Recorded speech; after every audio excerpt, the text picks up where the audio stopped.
Oh, we're here with Megan Small, and Hello, Andy's running a hello. little bit late. Hello, Megan Small. Hi. Hello. How are you? How's your weather over there? Tell me all about it while I'm freezing in the pouring snow here. Did you see that photo I sent you? Yeah, I saw it. I saw. It's it's still pouring snow. My son sent me. He went to Toronto Island Hmm. yesterday. There's in Ontario. Yeah. So he goes and he took the boat there, and he was showing me. Guys, I apologize. My producer has been annoying. Um, um, city. But and he was showing me it was minus 11. Yeah. And then with the windshield factor, it was minus 20 something. Yeah, I was talking to some of my friends who live in Saskatoon because I went there about like 10 years ago and it was about minus, they were telling me, oh, yeah, it's like minus 53 with the wind chill. And I remember when I was out there, it was like minus 53 with the wind chill. It was crazy. But yeah, it's cold all over Canada. And the crazy thing is, Paula, Mhm. is that not only the Canadian government, but the American government also are pushing the whole like EV cars, like get a Tesla and everything. I refuse to change my vehicle. I drive a real like a gas vehicle, a normal vehicle, right?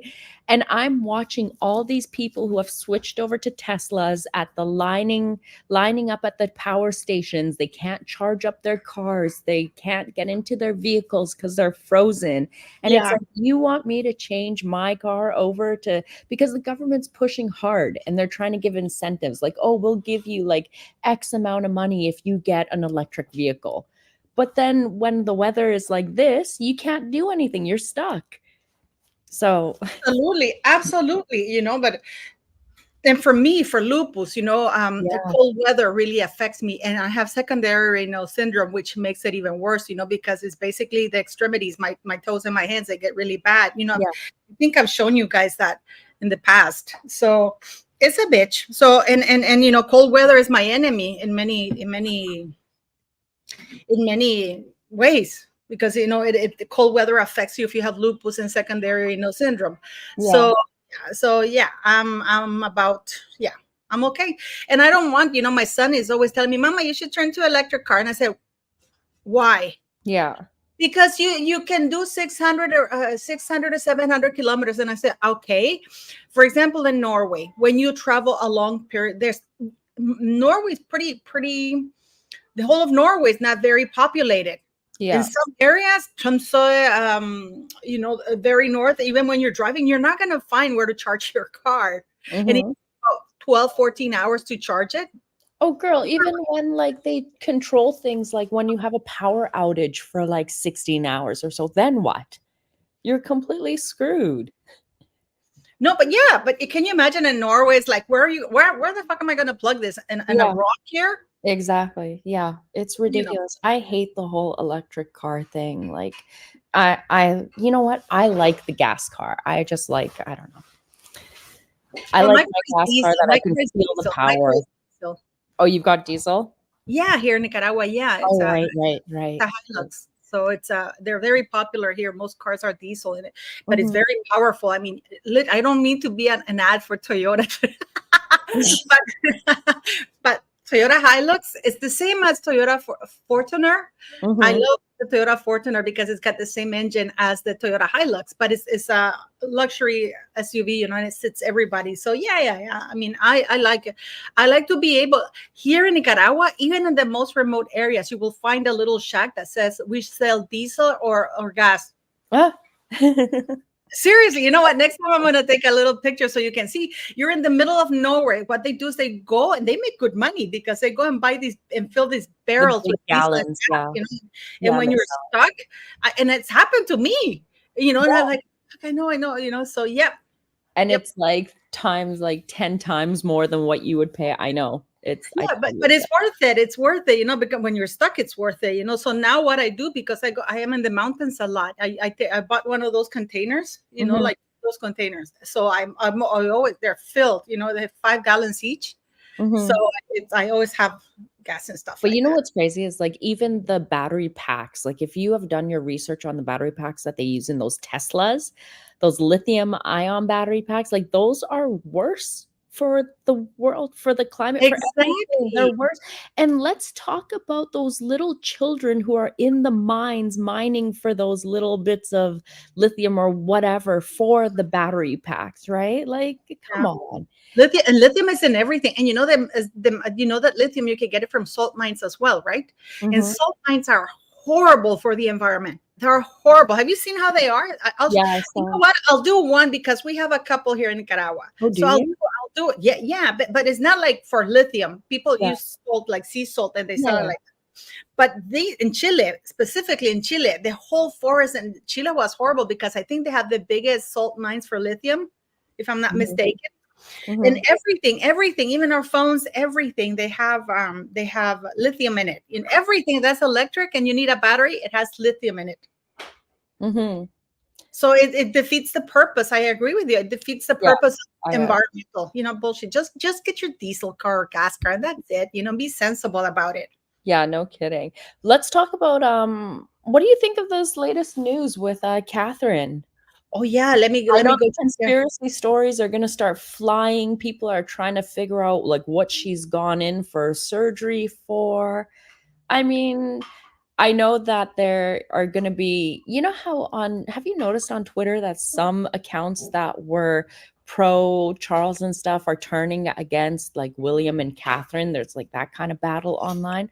So people are complaining because apparently William has canceled all of his events and everything while Catherine is in hospital recuperating and until she recovers completely almost, right? So she's going to be away till about Easter. And people are saying, well, why does Prince William have to stay away from doing his duties? He has nannies that can take care of the kids. Why does he have to take time off? He's just being lazy and blah, blah, blah, all that kind of stuff, right? People should pipe the fuck down, really. I Yeah. mean, I love Prince William because, and I just did a video earlier on Mansmo. I do Yeah. not believe this was a planned surgery because they had packed.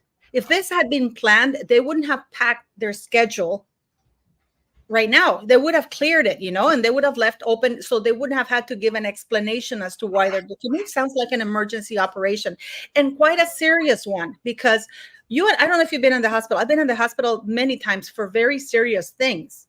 I've had Mhm. major operations, and I've been out within 10 days.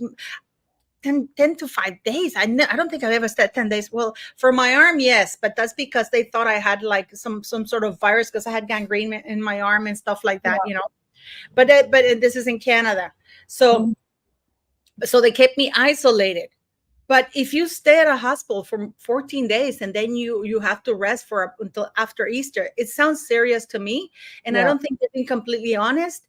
And she's apologizing because she has to postpone. Why would you need to postpone engagements if this was planned? You know what I mean? Yeah.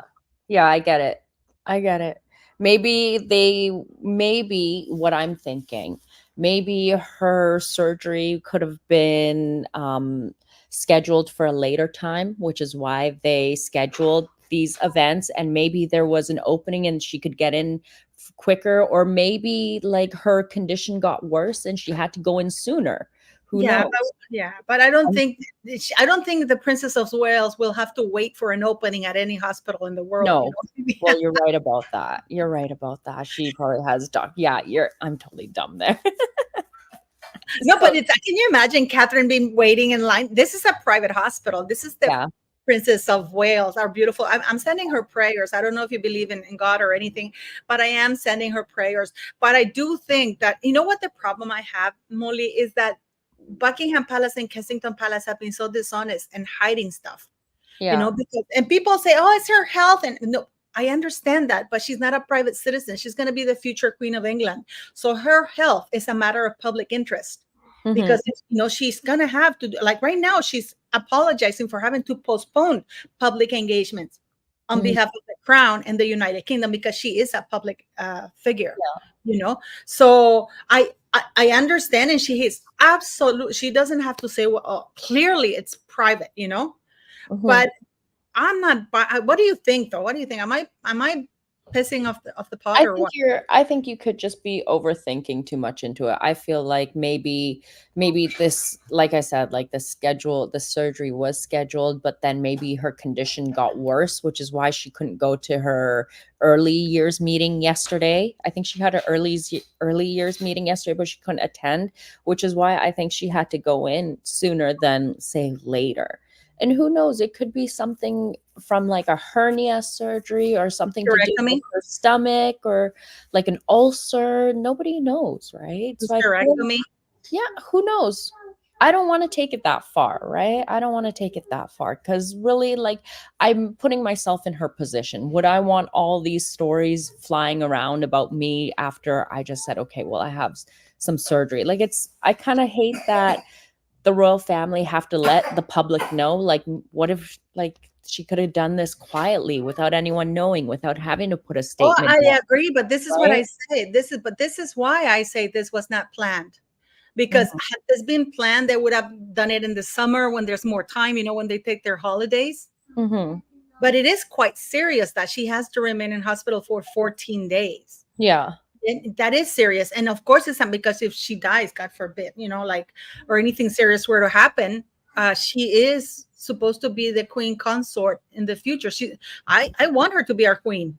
Yeah, 100%. Everyone does. Oh, when Mendes, I wish the Princess of Wales a speedy recovery. I hope Prince William stays with sages. Too much dark energy emanating from Montecito. You know what? That is absolutely true. What you're saying about Prince Charles, because now they're saying King Charles will also be admitted for enlarged prostate. Yeah, that's crazy that they would release them at like basically 5 minutes apart, basically. Or 15 minutes apart. It's so wild that we've had two.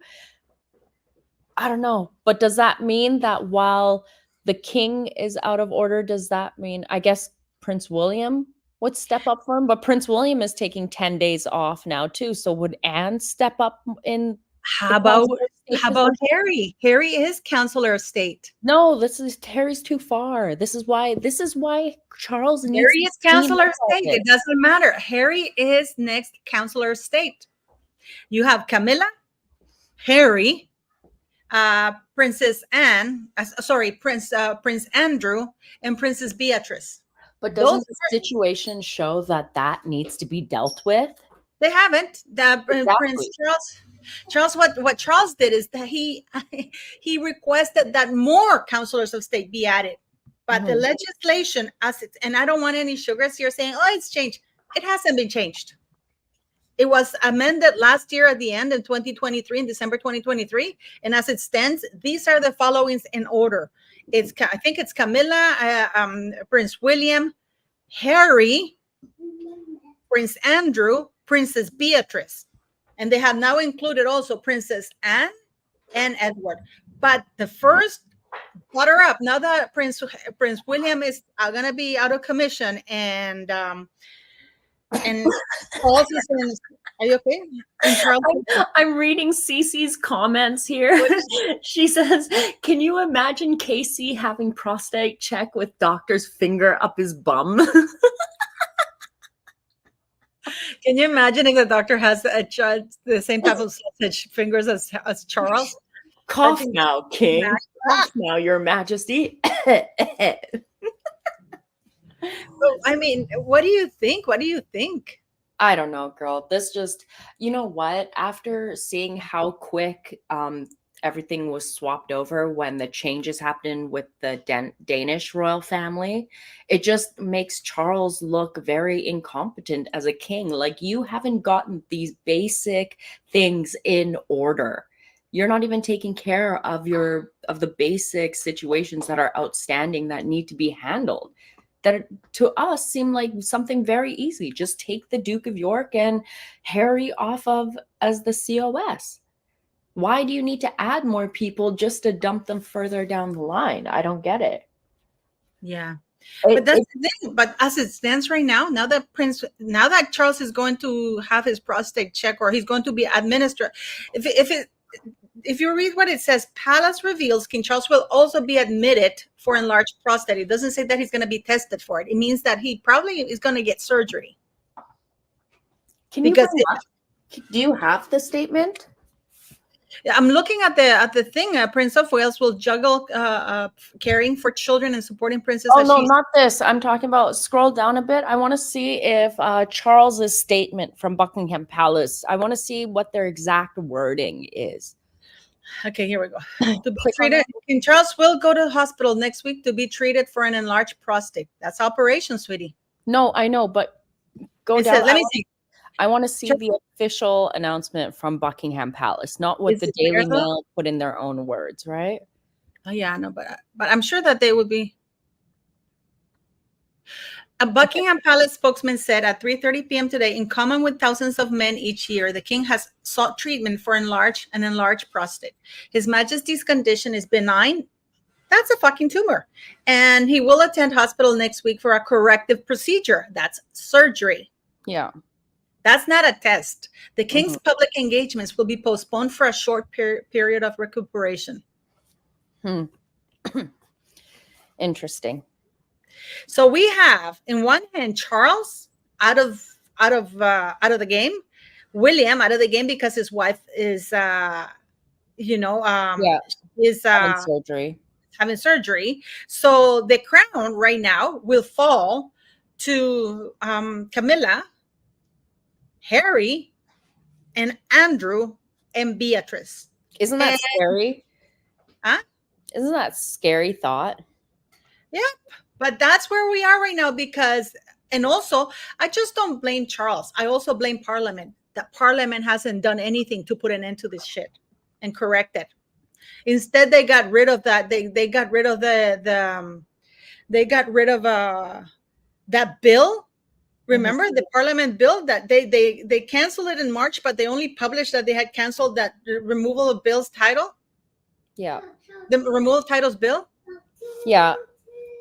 Sorry. That's okay. I love his voice. It's so cute. But you know what I mean? They waited until November to say back in March, the removal of titles bill kaput. Yeah. But I don't know. I feel like we shouldn't. I feel like what am I trying to say here? I feel like if we sit here and go through these and make up these allegations or they kind of seem conspiracy theory-ish, right? I don't want to seem like we're almost like the sugars and we're playing into their hands by. No. But no, I don't think so. No, but you know what? I understand where you're coming from. Yeah. But Buckingham Palace has lied to us in the past repeatedly, and especially in regards to Meghan and things that they needed to hide. Yeah. And right now we're in a very serious situation where Harry can be Councilor of State, right? According to the law, please understand this.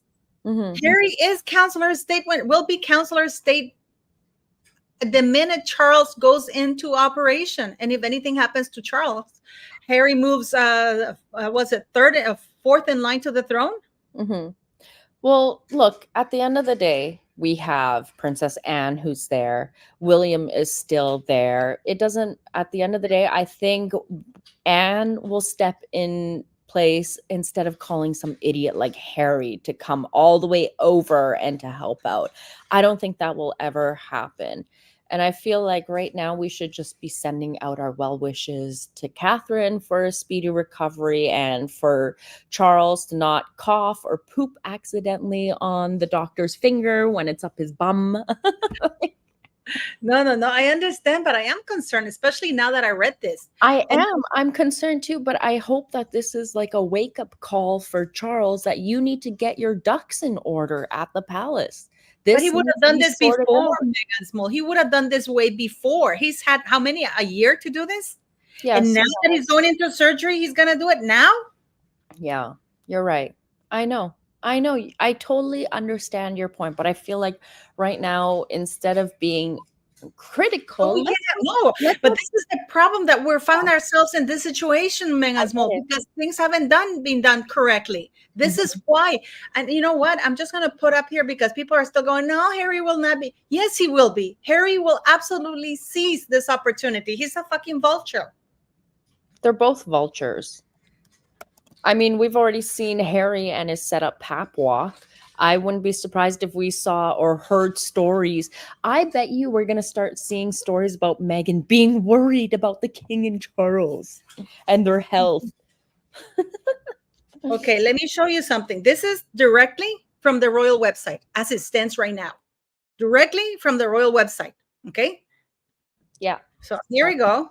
Councilors of State, directly from the royal website. Councilors of States are appointed among the 4 adults next in succession, provided they have reached the age of 21. This is the amended, and don't come at me here and say, oh, they haven't updated it. They updated it because they amended the Succession Act last year in December. They finally signed it. The current councilors of states are the Queen. Please read it, Megan Small, for me. Sorry, the councilor states are appointed from among the 4 adults next in succession, provided they have reached the age of 21. The current councilors of states are the Queen, the Prince of Wales, the Duke of Sussex. Well, this isn't. Well, does this mean the Queen as in Camilla? Yeah. And then the Prince of Wales, the Duke of Sussex. Yeah, you do have a point here. We are right now. This is the situation.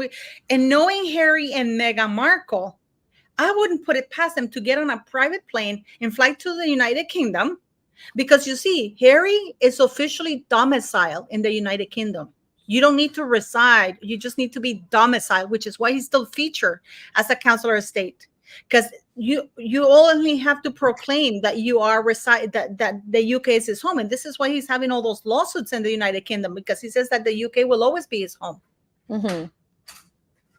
Yeah. Charles has to clean this up. He's got to deal with it. But when is he gonna do it? Who the hell knows? Because right now, let's say he's going next week. They say into this. Mm-hmm. They say it's very difficult to change the things in Parliament. Remember how they say it's very difficult? Mm-hmm. In Parliament, they do have to run this by Parliament. Yeah, and Parliament's too busy with their own. No, Charles hasn't done it. Charles hasn't requested. He requested that more be included. But according to the correct succession, the correct order, you read the order. And this is, please don't come here and say, no, this is absolutely updated. This is a very serious matter, guys. I think that just Harry and Andrew should just be taken out. They should just be removed. They have no business with the royal family. They're not doing anything. Like, this is ridiculous. You know, Maria Jose said, he says, Paula, calm down. It's not the end of the world. Wait, if anything happens and we see Harry taking charge of this. I wonder, I want to see all of you come back. You're compassionate, Paula. That's what it is. You're passionate about this whole topic. So people come on here thinking that you're angry. I think it's just the way that you're conveying. Megan's Mole is I have lived 55 years. I've worked a lot in diplomacy and politics. I've lived through wars. I've seen very corrupt places, and I've seen what happens when things. Look at, why do you think the Queen of Denmark, she did what the first thing she did? She took away the titles of her grandchildren and said no. She cleaned house. Yeah, she cleaned house. You know, and she's leaving things in order. And yes, she didn't need the permission of Parliament, because, and neither does Charles, to remove the titles from these invisible children. You know, by the way, people, I got a suggestion from somebody saying that I should try to get the birth certificate of a celebrity kid who was born in California. I've done that. And guess what? I am getting the birth certificate, and I am going to post it. It's a very well-known celebrity who had a child in California. And I am getting the certificate. I'm not getting the thing that I got from Megan. You've seen the emails I posted, right? Yeah. Megan's, and I sent them to you. I remember the originals you posted. You know? But I mean, we find now in a situation where Catherine is in a serious operation, guys. Make no mistake, whatever it is, it's dead serious. You don't stay 14 days at a hospital and then you need another, 5 to 6 weeks additionally to get over something when it's a minor operation. Even when I had hysterectomy, I was out within 4 days. Then I was walking up and down. So something is serious there, you know? And then we have Charles, who's going for a procedure for the prostate thing. at 75 years of age. All men get prostate No, issues. I know. You know what I mean. But he is going through surgery, He and is he's the going to be king, though. Yeah, yeah, and he's the king. I And understand. he and the councilors of states are the Queen, Mm-hmm. Harry, Mm-hmm. Andrew, Mm-hmm. and Beatrice. Didn't they add Princess Anne and Edward? Yeah, you can add them, but they only come into play if Harry doesn't want to do it, if Andrew doesn't want to do it, and if Beatrice they don't want to do it. None of them have renounced to that. None of them have come out and say, "I don't want to be councilor of state." Have you heard Harry saying, "I don't want to be a councilor of state," or Andrew? No, not at all. Of course not. They've been more bitching and whining about like that their roles have been reduced. They've been complaining about that instead. They think that they're entitled to their titles, and Andrew thinks that despite all the shit that he's done, he gets to stay in his big house with all the security and everything.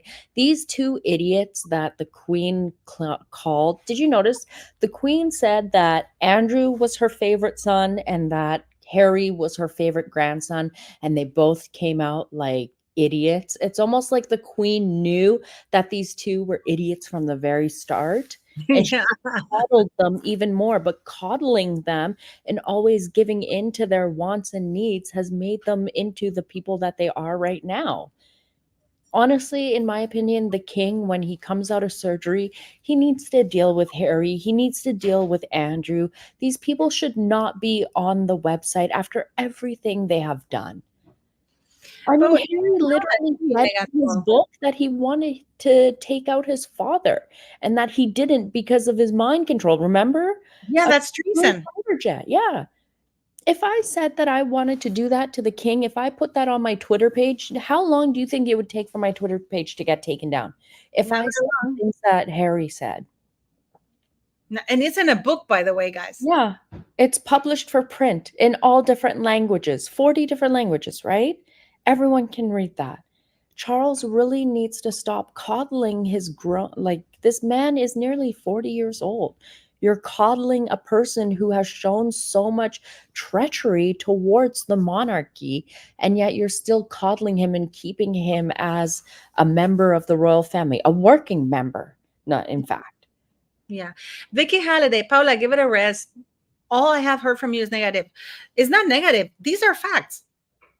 If you think that this is negative, these are the facts that the United Kingdom, and am I insane, Megan Small? Is this not a fact?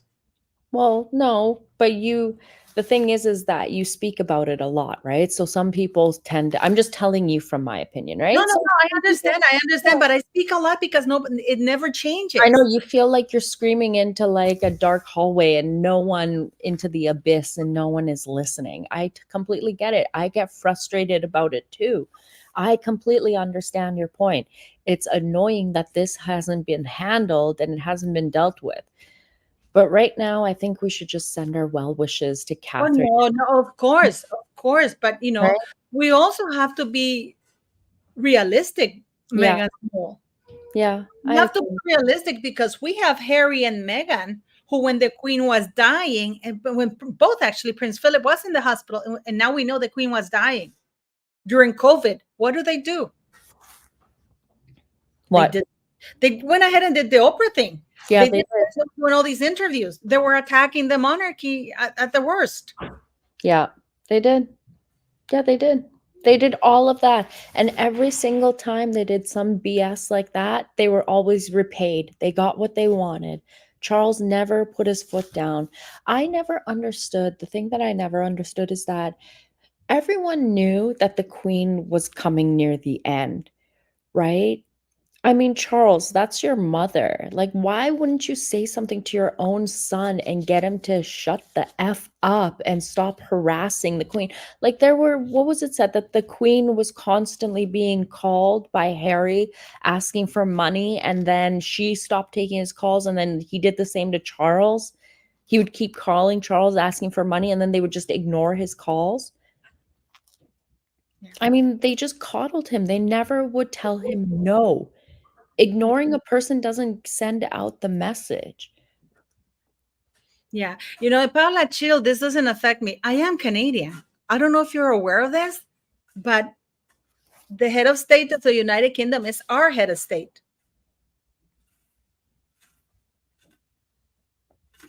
And I'm not putting words into Sugar's mouth. And we're playing into games here because people want to wear a blindfold. Mm-hmm. And then when we find ourselves in situations, it's that could have, should have, would have. And then nobody comes to this channel. They all trash me. But when things happen, like I say there are, none of them who trashed me come back to my channel and said, you were right, Paula. We should have, could have. And, nobody does anything. They like to hear positive things, and they like to trash. My channel is not about trashing Meghan Markle. She just happens to be the person who's the recipient of the Duchess of Sussex is using that. But here I talk about everybody because I am a monarchist. I'm not a royalist. It's a huge difference. The only royalist thing I had is the Queen and Prince Philip. Yeah, I am going to say that I'm biased towards that. The Queen to me was untouchable, and Prince Philip for all his faults.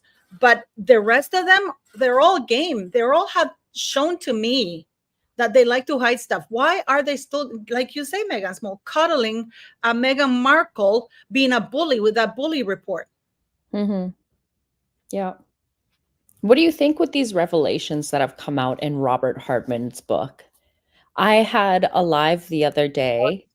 Yeah, you were there. And I said that I feel like while I appreciate Robert Hardman coming out and setting the facts straight, it almost feels like this book is Charles's version of Spare, right? It almost feels like a tit for tat happening because we already knew, like the public already knew that Harry and Meghan never asked the Queen for permission. We knew they were BSing. We know that they're liars.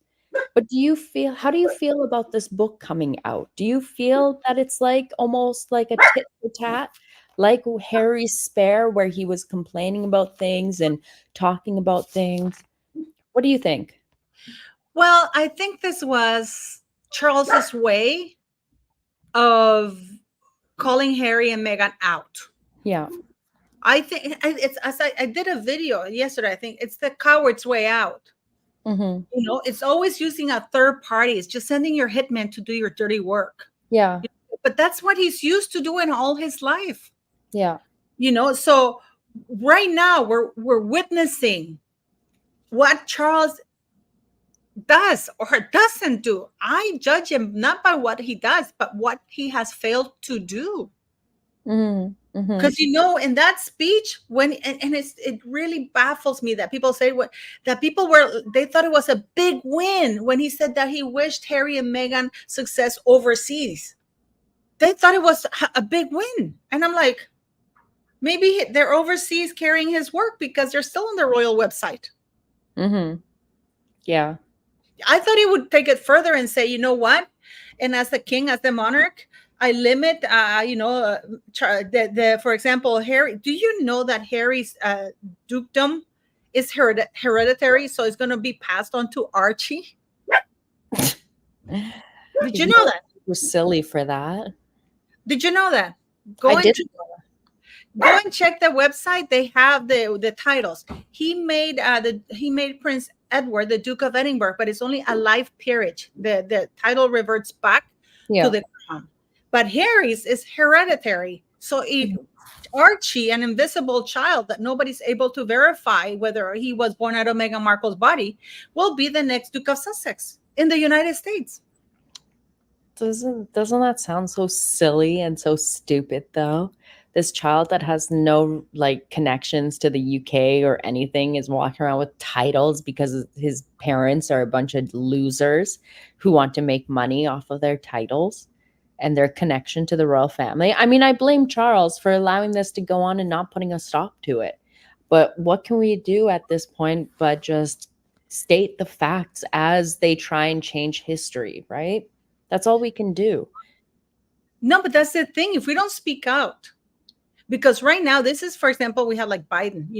We all here can admit that Biden is not all the marbles are in. He's lost, man. He's out of it. So I'm surprised that the people in the United States are not wondering who the hell is running the country. Mm-hmm. This is the United States is a power nation with nuclear weapons.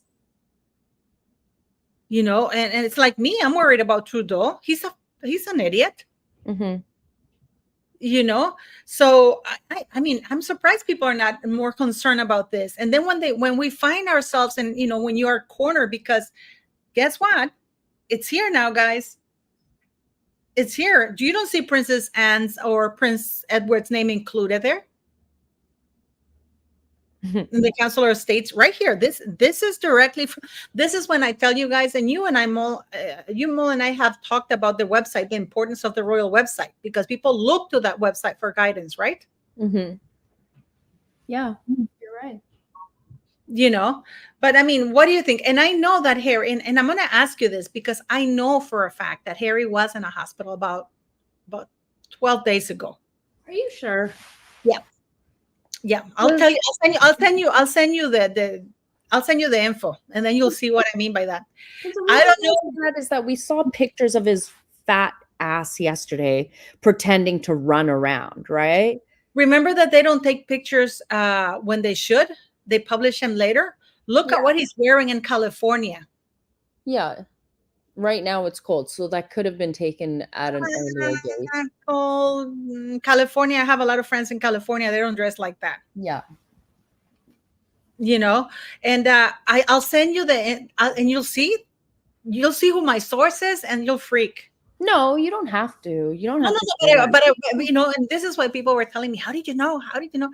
Because I have very good sources, you know. Mm-hmm. But he was there just for like an emergency thing, and it was like overnight. But didn't this also happen like sometime last year? Also, we got stories that Harry was admitted to the hospital, like was rushed there in a state. Yep. Right? Like I remember these stories. Sorry. You know what I'm doing right now? I'm looking outside my office window right now where I'm doing my live, and outside my window, it's pouring snow, and the cars are trying to go up on the road and they can't, and they're all sliding around, and I'm just sitting here watching. So I apologize if I get sidetracked a little bit because I'm just I'm staring at these idiots who see that it's pouring snow. They don't have correct tires on their vehicles.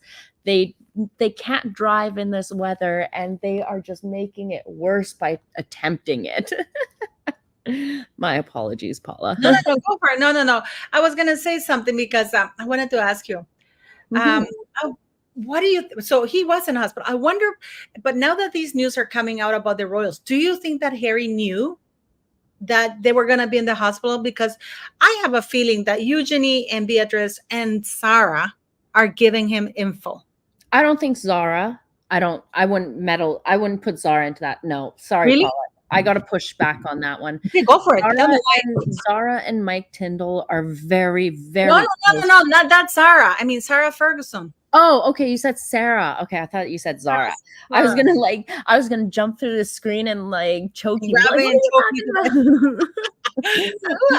Now I was gonna come over there and grab you.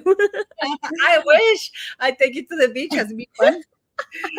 No, okay. So not Zara, but Sarah Fergie. Fergie. Yeah, I 100% believe that Fergie and Eugenie are feeding Harry information. I don't trust those Yorkies ever. Well, Yorkies are cute dogs, but you know, the Yorks, I don't trust them at all. Did you see what those two idiot York girls were up to yesterday? Who? Okay, go up to my go to my Twitter page. So with what their father is dealing with right now, they're doing a whole PR run about they showed up to Davos at a conference about trafficking. And I'm like, you're talking about trafficking in Davos, where most of those high-paid escorts go there to meet those men who are like preaching about climate change and blah, blah, blah. And you're talking about trafficking there. Like, you look like such an idiot who should keep your mouth shut at the moment. Okay, I'm going to post to that, you know, like, I see it now. Let me see. I'm going to share the screen just 1 second. I'm stupid. I was trying to share the screen from somewhere. The Aftermath. Hello. Do you want to join us, Aftermath? I'll send you the link.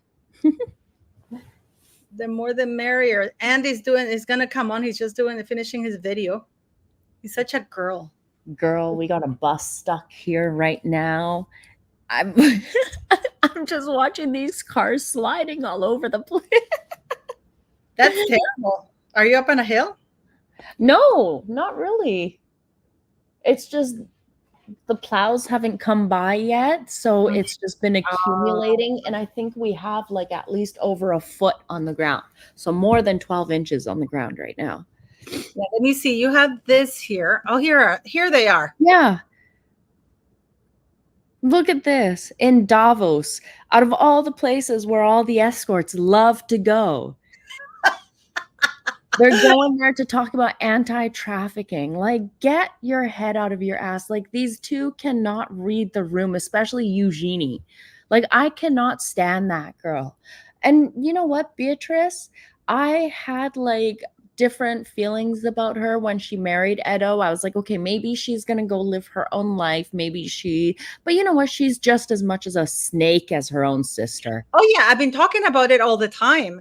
And people, it's just that Eugenie is more open about it, or she's more stupid, and it, she's more obvious. She's dumb. She's like Harry. She's like the female Harry. Yeah, exactly. But Beatrice is just as sneaky. Yeah. She's just better at hiding it. She gave permission to Meghan to film in the Queen's dollhouse. Remember where they sat there having tea, mocking it? Yeah, I remember that shit. I remember all that. It was horrified. Imagine that. You call the Queen like a racist, and you're going into her dollhouse. And yeah, I know. I was so disgusted. Gross. I mean, what do you think? What do you mean, what do I think? I think they're disgusting. They're gross. Foul. Those Yorks are... Andrew, just 1 second. Let me send it to you. I think I sent you. Did I send you the wrong link? Let me see if I can send you. Sorry. Megan Small, I sent you the link. Andrew, sorry. I'll send it to you right now. Yeah. How can I do that? How can I copy this? Let me see. Why am I terrible in technology, guys? I'm horrible. Let me see. And I'm gonna just get in, Andy, and I'm gonna send you the link. Okay, and to studio. How am I gonna do this? I'm having a hard time sending it to him. Do you want me to try? Can you send it to him, Andrew? Oh, here we go. Somebody's there. Is that Andrew?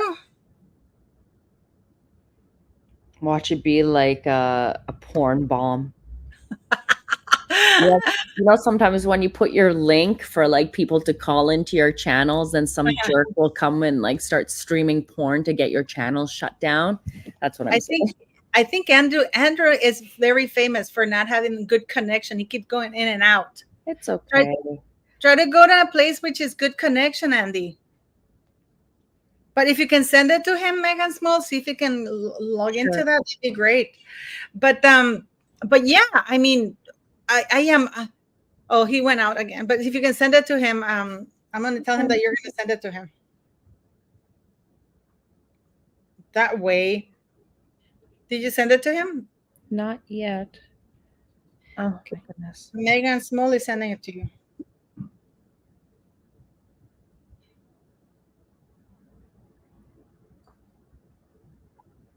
Okay. What were you saying? Let's just. No, I mean, no, I was gonna say like it's for me the York girls are very, very shady as hell. So I wonder if Harry went to the hospital because he knew that Charles was gonna be, Fergie, and told him. So he also wants to have like a. Like what's it called? Like a hospital story. Yeah. Although I did hear that Doria was involved. So. That Doria was what? Involved? Was involved in his hospital visit. Oh, I wouldn't be surprised. I actually have even a thumbnail ready for that. But the only thing I'm weighing is because, hello, Andrew. Finally. Hello. How's everything going? Hello, Andrew. Hey, I've been getting a lot of shit for Paula, man. What's going on over there? What do Why? you What's mean? happening? I've gotten like 15 emails and like a bunch of comments, and they're telling me not to get on lives with you, saying that you're toxic or something. I'm like, I don't talk about other YouTubers. I don't know what the hell that's about. What are you doing to these people, Paula? Oh, this is the thing I get around all the time because people like it when I trash. I don't know if you've lived through this, Andy, but when you expose Meghan Markle, oh, that's great. But when we talk about the same thing about Charles or anybody else, I'm toxic. And you know what's the worst part of it all? When things come true that I've been saying let me give you an example. I was trashed for almost 2 years about when I said that the king does not need the permission from Parliament to remove titles. I actually have shown UK Parliament. If you go to, I've shown this many times, the page where Parliament has answered about the parliamentary petitions from people who said asking Parliament to remove Harry's Duke titles. Yeah. And Parliament in writing replied saying that they don't talk about that, they don't handle that, and in any case, because there are royal titles and dignities, it's up to Her Majesty. Well, it was Her Majesty the Queen. I have shown it. And you can still, if you Google it, Andy, you Google Prince Harry remove UK parliamentary petition removal of title. It'll take you right there, and it'll tell you why it was rejected. Oh no, I mean, hey, that's cool with me. I mean, like, you're cool, you know me. But the thing I have is someone trying to tell me how to run my channel. Yeah. I don't play with that kind of shit. And that's what I had been telling them. I'm like, I don't bow to anyone. Paula has her channel, and they were telling me she's ruining your credibility and she's making you look bad. I'm like, that's her deal, man. She has her channel. What do you want me to do? Do you want me to go to Paula and be like, Paula, please, can you not do that anymore? Please don't. Like, I don't know what these people want me to do. So that's why I told him, I was like, dude, just F off. If you don't like it, then unsub from my channel, man. No, the funny thing is I get also emails that you're bad for me because the way you talk about Meghan, how you trash her, that you're rude. I mean, I get this all the time. I get emails about Meghan Small. Oh, that Meghan Mole, she must be a hidden sugar. She doesn't show her face. Why isn't she oh showing my God. I kid you not. From the Sidley twins I got, that they were call girls, not to be with them anymore because they're drunks. That's so stupid. No, that's so stupid. Someone will always email you talking shit about someone else. I get tons of emails sent to me. Oh, you shouldn't talk to this creator. Why are you talking to that creator? Don't talk to and I'm just like, you know what? Get lost. I don't for real. And then they had the balls. It was on a public comment this last time. It was earlier this morning, right? And they had the balls to tell me, oh, you are all of your lives going to include Paula? Because if they are, I don't want to watch them. Can we find out about this? And I'm like, okay, well, email me, because you talk in private. And the person literally said, no, we don't want to do that. We want to do it in public, and so do so many of your other subs. I was like, okay, fine. Well, look, I don't bow to anyone. You're not going to tell me how to run my friggin' channel, so you can go F off. I would have just easily responded with yeah, she's going to be there every single day. For real. That's why. Seriously, that's how you don't. The thing is, at the end of the day, you got to remember that these guys are just looking for ammunition, right? For some bullshit to throw at you. And so you can't even prove that it's not Meghan's morons either. Well, you know what I do? I usually send them back a smart ass response, like the one that I just gave you, or I just ignore them altogether. It depends on the mood that I'm in. Yeah. But yeah, you're good at being a smart ass, Andrew. You should throw that some snark. Well, yeah, but it's what the problem that I have is that if you have a problem with someone's channel, then don't watch. Yeah. Don't put them on the spot trying to start some shit in the public comments and think that you have I guess the word is entitlement, to think that you have the entitlement to tell someone else how to run their channel, and I think that's wrong because it's not like Paula said, she gets emails about me. It's not Paula's business what I do on my channel. It's not my business what she does on hers. And it makes you think that are these people even the people that we think we're talking to? For all we know, they're Meghan's morons. No, and you know what's worry about Sean? We do our Royal Mess Friday Lives, right? You have no idea the amount of emails I get not to be on Sean's channel because you have no idea what they send me about him. I mean, or about Thomas Markle. Whenever I have Thomas Markle or Samantha Markle. I've seen stuff about Thomas Markle, especially on Twitter. And there's like this group of anti-Meghan people on Twitter. They don't like Thomas Markle Jr. because he makes funny, vile jokes. They said, oh, he's so childish and all this kind of bullshit. I'm like, dude, who do you people think you are? You have a fake profile. At least he's making videos. I know, and they never show their faces. You know, they're Ever. the same people who send the emails to my school threatening to burn down the kids and the volunteers who were helping there. So, you know, no, but you have no idea, Megan Small. Oh, why are you talking to that woman? She's this, she's that. I mean, the Sidley twins, I was shocked. The things that they sent me about them, that they were cult girls, that they were drunks, that they were, I mean, I was like, or Sean or Ron. I get so much things about Ron, you know, but I usually block the people, or, you know, why. And it's amazing how people say, why do you have such person in your channel? Well, why don't you go start your own channel? And I know, start your own channel and shut the hell up, ass. I say that all the time to people. I'm like, well, I'll tell you what, you love Harry and Meghan that much. Go out there and project to the world how much you love them. You create a channel. Because right now you're judging me for judging them. Like, no. Where's the difference? And Andrew, FYI, we all love your channel. Thank you. I love it. I recommend it all the time. Like, his excitement in it's just like, Meg. Like, no one else can do it like you do it, you know?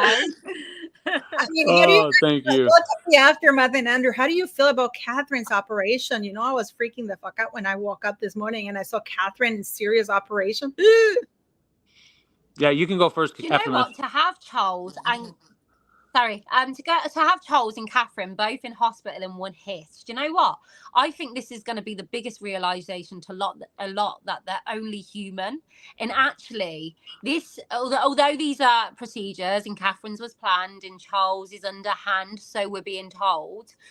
You just, you know, this could be so much worse. And actually, if this was a worse situation, what would Harry do in this situation? Do you know what I mean? Like, there's going to come a point where Charles is going to be laid up in hospital. Like, saying that, he didn't do nothing with the Queen, did he? To be fair, just sell more.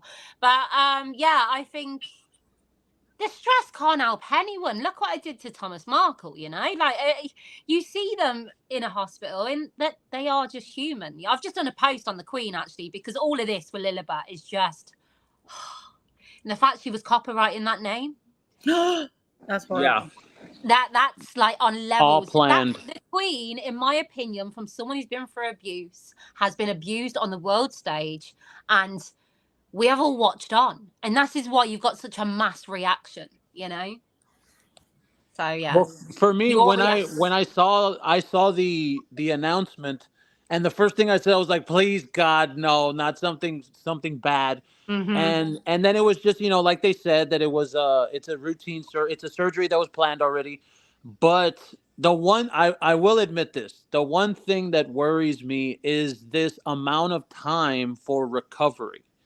Because 10 to 14 days in the hospital, that's a long time. And then also she's not going to be doing anything until after Easter. So that's a long time.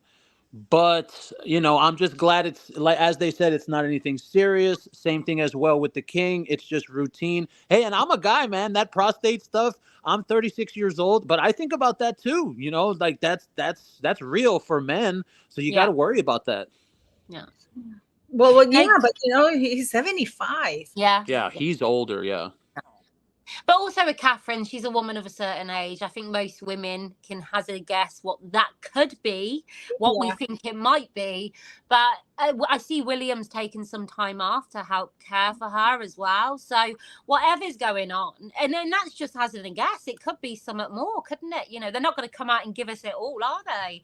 So it's, you know, and that's the thing with the royal family. They've got all these palaces, and that's the post I've just done, that final picture of the Queen. Now, like, we all looked at that picture and were like, shit, she's really, like, that's not a wild woman in front of us. That was the kind of my post I've just done. But the reality is, no matter how much money and what they've got, they're not, you know, bad shit can happen to them too. And we've just witnessed an onslaught in their direction, you know. And the people online are still talking shit. All the Meghan fans, they're all still talking. I've just so seen now them that make get delusion. this. So now, sorry.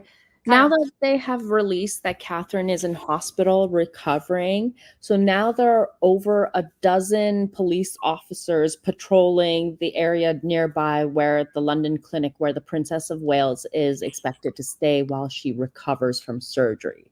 Oh no, I just ran a story. The British press is camped outside the hospital. They're waiting to catch a glimpse. I hope they have some kind of like basement or backdoor entrance or something, because just they're disgusting. It reminds me, you know what I'm afraid of? I'm afraid of a repeat of what happened before happening, and I hope that hasn't happened. Remember when Catherine was pregnant and then a radio station had called to the hospital where Catherine was staying? Yes, and they pranked one of the nurses, and the nurses accidentally gave out some personal information. And and that nurse ended up taking her own life because of that. Because she didn't know that she was that's true. Did you know that, Andy? Well, I saw that this morning, but I think there's only one class of people that would do that, and I'm pretty sure that has to do with Meghan's fans. But did you hear about this? Did you hear about the nurse? Yeah, that the nurse killed herself after. Yeah, but I mean, like a person, like somebody that would call a hospital where the princess is. Okay, the type of class person that would do that in the first place, that's a trash person right there. Wasn't it an Australian radio station? Yeah, it was an Australian radio station. Yeah. It wasn't as much as I'd like to blame them for the rest of them. No. This wasn't them. This was an Australian radio station doing it just to see. And this nurse, okay, never mind. Yeah, it was massive. And then the nurse, because not only did she do that, but then it was exposed because it was on this radio station, and she had a daughter. I'm sure she had a young child as well. And she went and took her own life. Yeah. Because she lost her job and all of that, you know. Yeah. And can you imagine what Catherine? Oh, it's just awful, isn't it? Mm-hmm. No, but we were looking at, guys. I mean, we were looking at Meghan's mold, guys, because we were looking at. I was looking at her Twitter. Let me check this. Let me see that. Let me show you the Twitter Meghan's X thing about the Davos thing. Did you guys see that? Eugenie and Beatrice at Davos about human trafficking.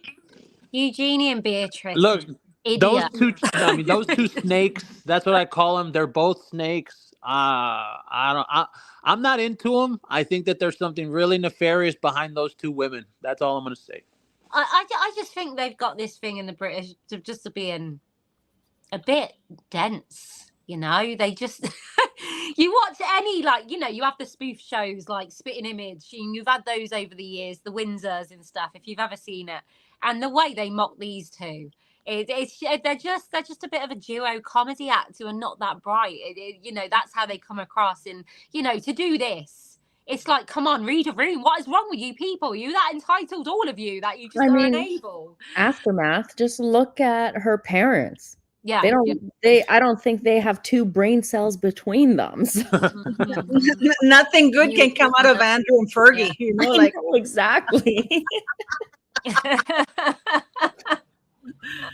I would say though, you are what your parents are, but when you look at William, you look at Harry. What happened? Yeah, I suppose maybe the rumors. You know, I don't know. Harry, you can't deny that Harry got dropped on his head a couple times as a child. Something. I see Harry's doing the pat walk now. Yeah. Yeah, with and you can see either that his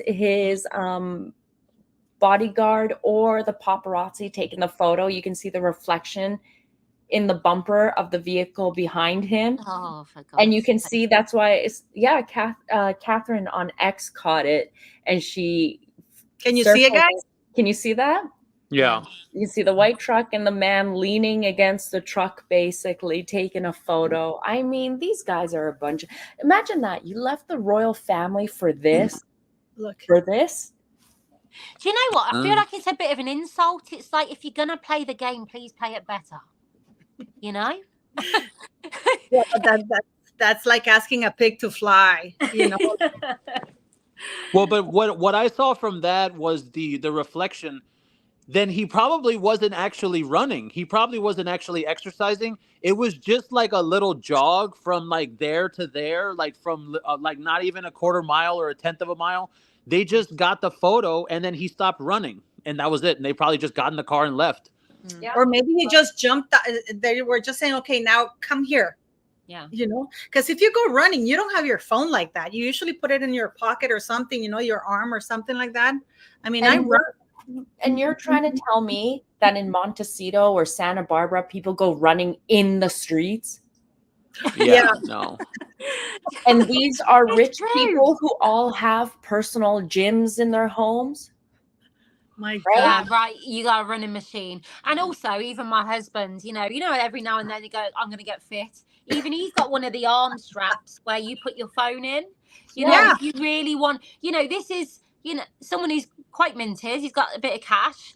Surely you'd have the setup to support your running, but we all know, don't we? We can see his bodyguard taking the photo, for God's sake. Harry is so dumb. He's wearing a vest that has pockets, and he didn't even think to stick them in the pockets. Yeah.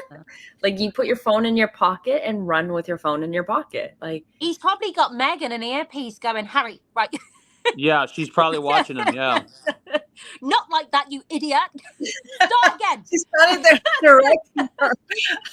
That bodyguard's got 2 phones. He's got Meg on FaceTime. What? Hey, Paula, I just sent you this article. Look at this article because it's interesting to me. This is from January 3rd. Okay. The report says, I don't know if everyone remembers the report. It was the report back at the beginning of the month where it said that Meghan Markle wanted Prince Harry to quote unquote step it up. Okay. Yes. You remember that report? I read that. So think about something. This is what I'm thinking.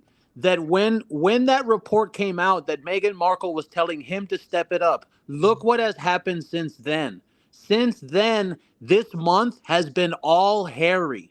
So I think what she meant when it said Meghan Markle tells Prince Harry to step it up as they face make or break year. So what happened in private is that the Meg was like telling Harry, she was like, well, you have to do stuff now. You do it. I don't want to do it. Like, I'm tired of going out on pap walks and I'm tired of being the one to call be a back grid. You go do it now. And so that's what he's doing. He bought the award and now he's doing this pap walk because when she said step up, that means it's going to be him now instead of her doing it.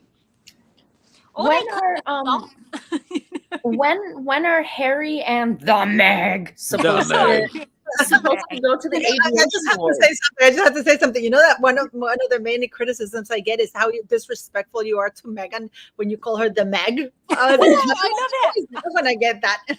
You should copyright that, Andrew. Yeah. I'm going to have to. Merch that says the Meg. That's true. You have to, Andrew. Yeah. Okay, what were you saying, Andrew? What were you saying? Go ahead. What were you saying? I think that this is real. I think that this could possibly be something because we saw Meghan wear out her welcome with the public at the end of last year. And when you look at a report like that, like when I read it, I thought it was funny. I thought she was like, jabbing him the way she always does, trying to, to make him emasculate. There we go. To emasculate him. Like, oh, you do something now. But now, in hindsight, 4 weeks or 3 weeks later, whatever it is, he has stepped up and he's the one in the press now and he's the one doing all of this. So that's what she meant by he needs to step up. You are visually seeing that. You're visually seeing what was reported, which backs it up, doesn't it? And it's like all this with the copyright and the Queen and how hurt she was. And that's really sad. And you actually reflect back on when she met Lilibet and you think the Queen refused photos and now that confirms how she didn't want them cashing in on those photos. Do you believe that Lilibet met the Queen? Well, if she did, who knows? I don't even know what to believe anymore. I don't think they've ever met the Queen. I don't think Invisibet ever saw the Queen. I don't think so. We'll never know either, will we? No. But somehow I think we will. I mean, what did you guys think, Andrew and Tina, about that Robert Hardman book? Megan Small and I were discussing that it was the King Charles' way of basically saying through this guy, everything they said is a lie, because they're giving pretty specific what the king said. Yeah. Well, first I'll say this about the Robert Hardman book. I've seen a lot of infighting because apparently now people are taking this new book as something because King Charles is going after Prince William. Like that, I've seen so many people complaining about that. And the problem that I have is this, right? This book is supposed to be some kind of clapback, to certain things that have been going on. So then you have people complaining about the book. So let me get this straight. You complain because the royal family is too silent. People out there complain and they say, oh, they never do anything. They don't remove the titles or they don't do line of succession. But then this book comes out and it's supposed to clap back at some of the things that we've been seeing. And then they complain about that. So I don't know if it's because these people just want to complain, but I don't see that. I don't know where that's coming from, of this whole versus thing where it's Charles versus his son or William versus his father. I think that's stupid. It's just that Prince William has been cut. I was surprised because, like you say, Megan Small, people are completely trashing William because he's taking time off to be with his wife, and he is. And people say, oh, he has nannies and stuff like that, and then they forget that when he was a child, his father was never there for his mother. And even when William, I think he had a serious head injury that he had to be operated, Charles took off to play polo and Camilla was at the field. Mm-hmm. I do believe that William has some sort of abandonment issues, and he doesn't want his kids to go through, wonder, because the kids are small. I mean, like poor Louis, and Charlotte. He's being a family man. He's putting his family and his wife first.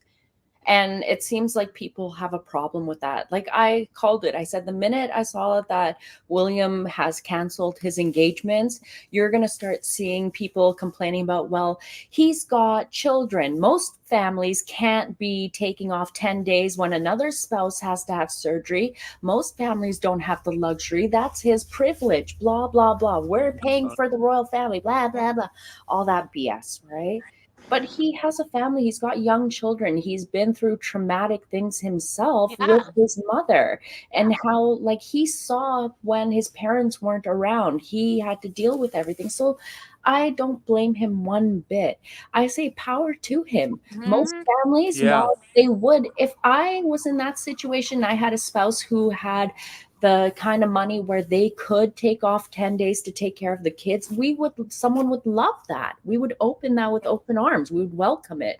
But it seems like these days it just feels like there is two teams now. There's a King Charles team, and now there's a Prince William team. Yeah. And it feels like the King Charles team is always throwing the Prince William team under the bus, or BP always says that KP is putting out too much, like, undercover information to throw the other one under the bus. I don't know. In my opinion, I've always thought that Charles has been jealous of William's popularity. Of course. Yeah, but that doesn't make you turn against Charles. No. That's the thing. Because these people online are turning. No, they're showing their colors now. Yeah. People are really showing their colors and how they really felt. Now you're seeing how people really feel. Even I don't like Charles, because you guys know I don't like him, and I have for many, many reasons, but that's just my personal opinion. But even I will say, the man is going for a procedure for the prostate, and Catherine, whatever, and I agree with you, Andrew. The recovery time is it seems awkward. It is not all there that they're saying, because I've been operated 7 times, guys, in major operations. Okay. And the most I stayed at a hospital was after they removed the stitches, and they remove them usually 8-9 days after, you guys know that, right?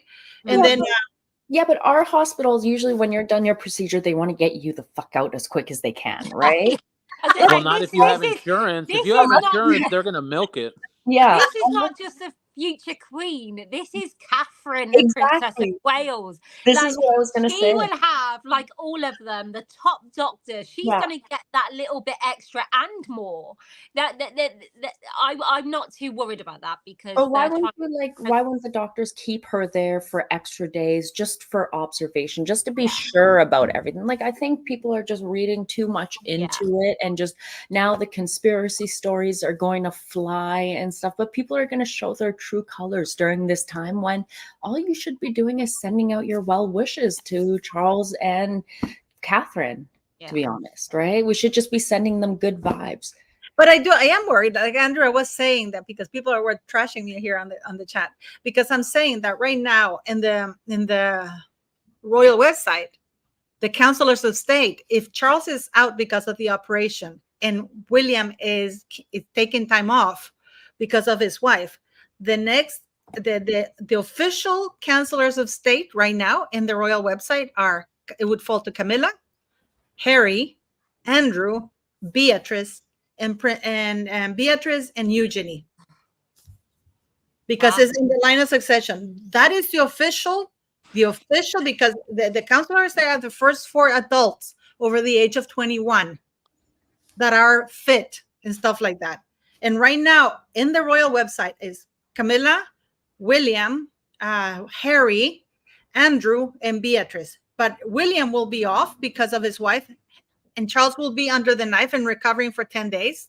So it falls to Camilla, Harry, Andrew, Beatrice, and Eugenie.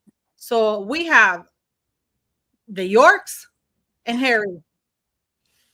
Kill me now. Wow. What do you think, Andrew? Yeah. Well, personally, I think that when it comes to the line of succession, I think the British people would rather have the monarchy dissolved than some people be in reign. Yeah, absolutely. But they don't have a choice right now. And remember how people say that you don't have a choice. Do they not? I think they can just turn. Like if let's say with all this didn't happen, right? Let's say that there was a giant tragedy, and then it was down to Prince Andrew. Do you think that I'll ask Aftermath because she's from over there. Aftermath, if Prince Andrew was up next because there was a tragedy, what would the British people do? I'm out. That's what we do. No, I don't think so. Same with Harry as well. I know he's nowhere there, but we just don't want that. I think the royal family, after losing the Queen and gaining not the Queen, as my husband calls him, I think they're on a fine line. William and Catherine are the saviors and the only thing that's gonna protect and keep the monarchy going at this point. You know, there don't seem to be anyone really. We know Andrew is a no-no, so that does need sorting. And I know you say people have I just feel like I think they understand and read the room, that Catherine and William, and people can come and try and attack William and camp William all they want, but it have we not learned, like, it's about the people and what they feel and think and their reactions. Otherwise, Harry and Meghan would have got away with doing all they've done. It's the people that lead the calling them out, and that would grow bigger and bigger. And you'll get more YouTubers, more like rejection of them. Then what do? Carry on across all the other countries and go, yeah, they love us. You know, It would eventually, in my opinion, you know. So I don't know. Maybe that's me rambling. You know, it's so funny that some people are still harboring bringing Harry back. Well, yeah. You want to know why? Because I'm surprised about that. There's actually a lot of not a lot. There's actually quite a few people that are fans of this man. And I guess because they think that there's always the possibility that he could, what are you trying to say, that he could divorce her and then he would apologize? I don't think the guy has the balls to apologize or the humility, even if he did divorce her. But I think that's where that comes from, because they're fans of who Prince Harry used to be. The image that Buckingham Palace sold us. What do you guys think? What do you think, Megan Small? About? Sorry? Harry, that people want Harry back. I heard that a lot from like some UK media types that Harry was Angela Levin is a major proponent that has to be back. Yeah, she's been pushing that, but I don't know. Angela's been off her stats lately. She's been mentioning a lot of weird things, and I don't know if you guys have been catching on. Like she was referring to, like, she flubs in her interviews a lot and makes weird references. But anyways, this was no, let's talk about it, because it's I don't remember exactly her words. That's why I don't want to mention it, because I don't want to get it wrong. I want to go back to the interview and watch it and just see the flubs. Oh, I remember. I remember she's been on both sides of Prince Harry. She's talked shit about him, but then I've also seen, it was last year, I believe it was right after Invictus Games, I think. And she even said, "That's our Prince Harry." And I was like, "What the hell do you mean, our Prince Harry? Who are you talking about? I know you ain't talking about us. Like, I know you're not talking about the anti-Meghan community." But and she was saying, "Oh, he was the man that he used to be, and he was just, he was so kind and all kind." And I was like, "Okay, so you're sitting on both sides of the fence. You got a fence up your ass." But then I have done that. I come out all guns blazing because I see the red flags in him being a victim. Look, it looks like everyone's noticing. Sorry. And we've been sold this Harry. We've watched them grow up, and we're all emotionally invested in William and Harry. We were. So it's been a weird process to sort of get your head around.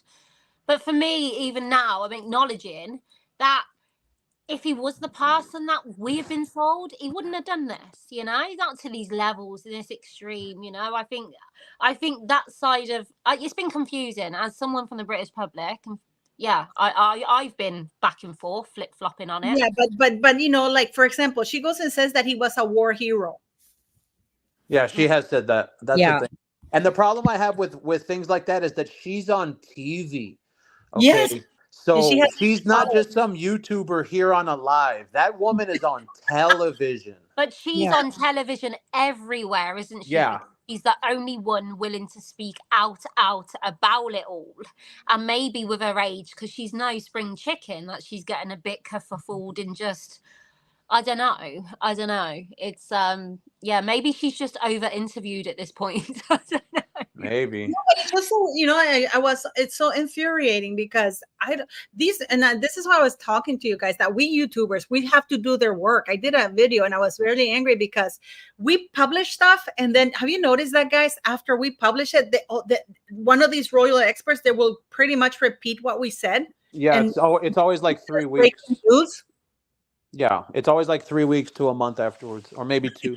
There's one specific YouTuber news person who likes to steal like our Twitter tweets and make stories about it.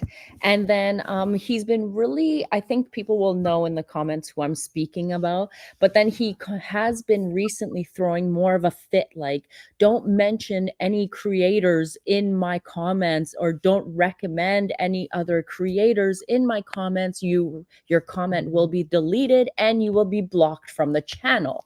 No. And it's like, well, no shit, because you don't want anyone calling you out on using their shit and giving them credit. Like, I have seen him make a whole video on a tweet of mine, and it's like, I went and I left a comment like, hey, would have been nice if you gave me a credit considering this was my tweet. Instantly blocked. Like, it got deleted and got taken off. And yes. Oh wow. Yes. I even sent him an email. I sent you the info, right, Mega Small? Yeah. I mean, he I sent him Paula's thumbnail.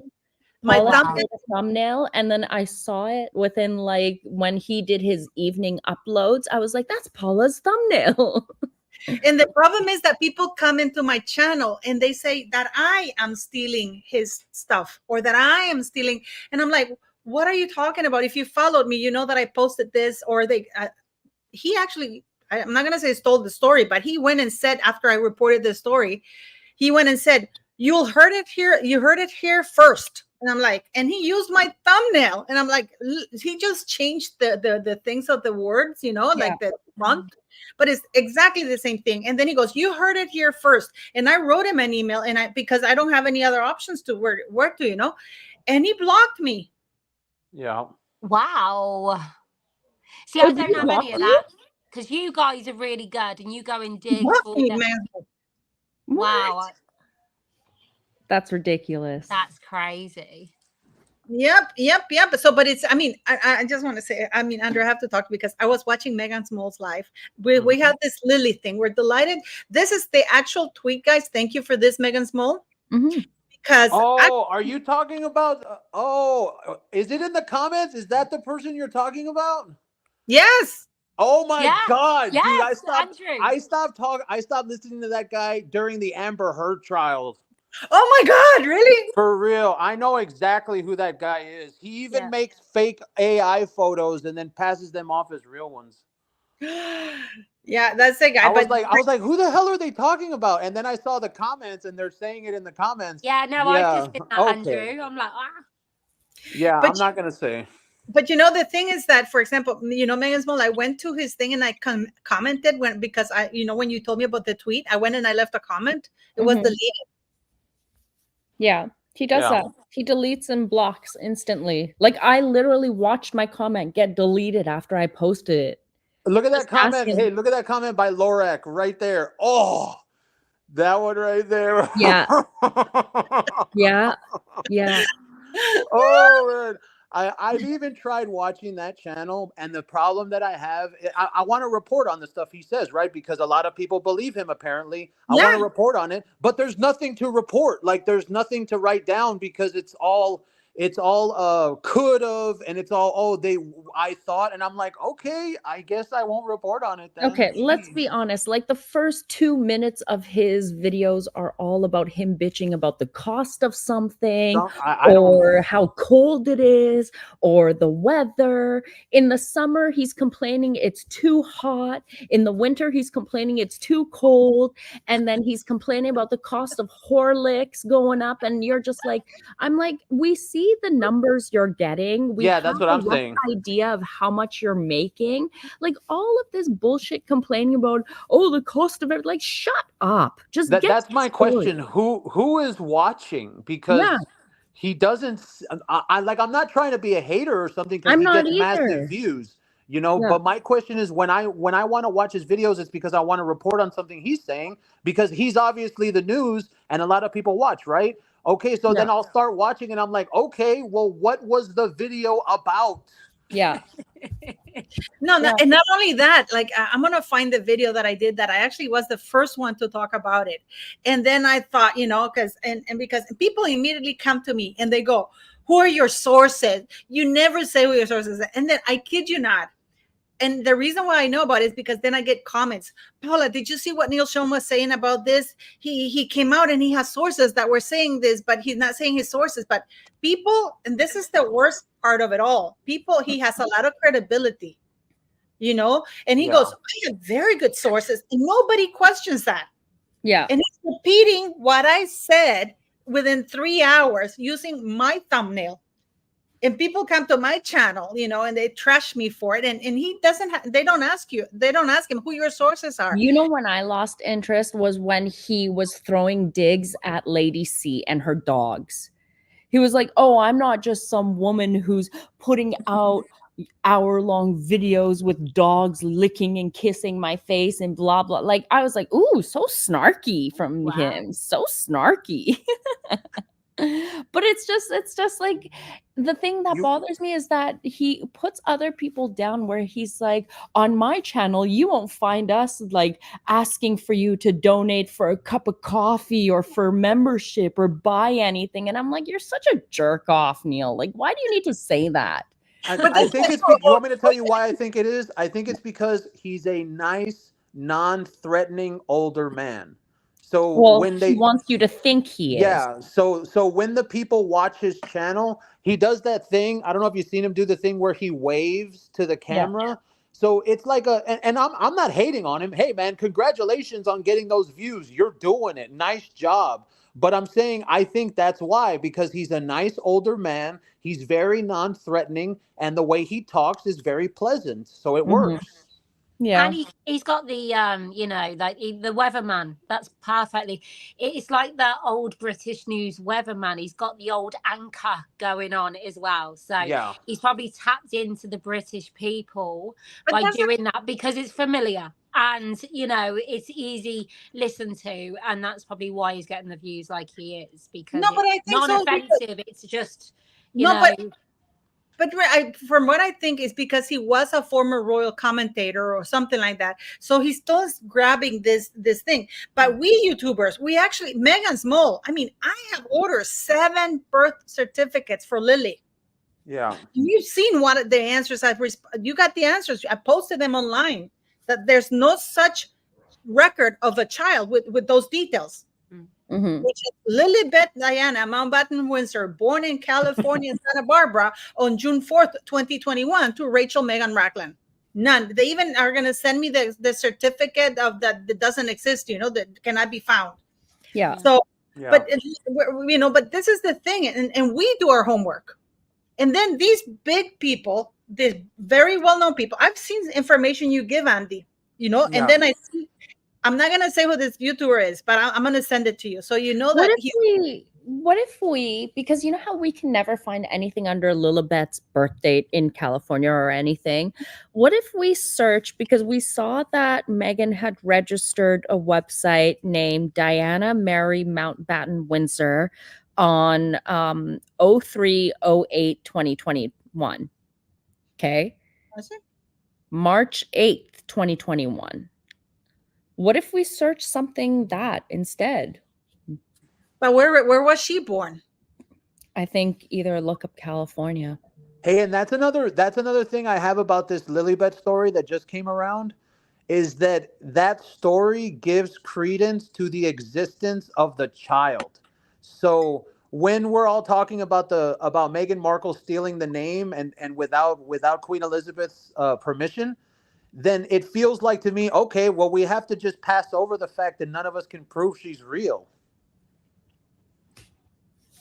The thing is with that, I've been thinking about that, but surely, you know, you've seen with, you know, where was Doria all that time? It's silenced. It's anything about Doria has gone off the internet.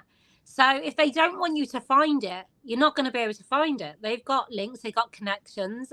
Isn't it a part of that going on as well? Maybe. Yeah. Well, not only that. Sorry, not only that. You got to take into consideration that whenever I did a video about it, I said that Megan claims that name was used for the invisible child. It's still being put out there in the public that I always say that child is invisible. But so when you Google the prince and princess of, well, I looked up the Duke and Duchess of Cambridge Twitter tweet on congratulating Harry and Meghan, and it pops up with their latest name on X, right? Like for some reason, I can't bring up their old tweet under the Duke and Duchess of Cambridge. But when you bring it up, because you can see that's their old tweet that they put up after she was born. But do you see, it's not, we are delighted by the happy news of the birth of baby Lilibet. It's the arrival of baby Lilibet. No, baby Lily. This is one of the things. Lily, sorry, baby Lil. But the word arrival instead of birthed. Well, yeah, because the stork brought her. Yeah. But do you not look at that in knowing what we know now and think they are refusing to call her Lilibet? Yeah. I almost wonder if they told the royal family they were going to name her Lily. Yeah. And then they went with Lil, and then they blew everyone's asses off with Lilibet. Yeah. You know, sorry. No, go ahead. I was just saying, even with Lily, it would have been a nice, cute reference, but they have to go full and take the lot, don't they? You know that it's. But a part of me was that was it Lilibet, and they've just gone, no, we're going to refuse to acknowledge it as Lilibet. So but wasn't it on purpose because the Queen didn't let them use the Sussex Royal? Like, wasn't that on They named her Lilibet like as a shot at the Queen? God, who the hell knows? At this point, if Meghan Markle farted and the Queen didn't say, "Excuse me, darling, are you okay?" she would have been pissed off. For real. Nobody ever asked me. No one ever asked, was my fart so stinky? Or how my bowels are doing? Okay, so I want to ask y'all three right here, right now, because I just did a poll on this. Does Meghan Markle fake a health scare? Oh, I just answered your poll on this. Carry on. I haven't seen it because I answer everything you post. Go for it. What do y'all Oh, think? she is. She's gonna need some kind of attention. Absolutely. I thought this 100%. last week. I was waiting for it before all of this come out. I just think, what is next level? You know, I feel like there has to be summer. And I was thinking, like, when it hit the fan like a week ago or so, I was thinking next there'd be a health scare for one or the other. A mental breakdown. That's my, that's what they know, victim status. And that's the only possible thing that could maybe swing it around in their heads, And you, Megan's Mole? Yeah, I said that we'll either get some kind of emergency that they have, or I think I put it up on my Twitter stating that Meghan Markle will either start putting out messages of her calling and seeing how the king and Kate are doing to wish them well. Oh, it'll definitely say Kate.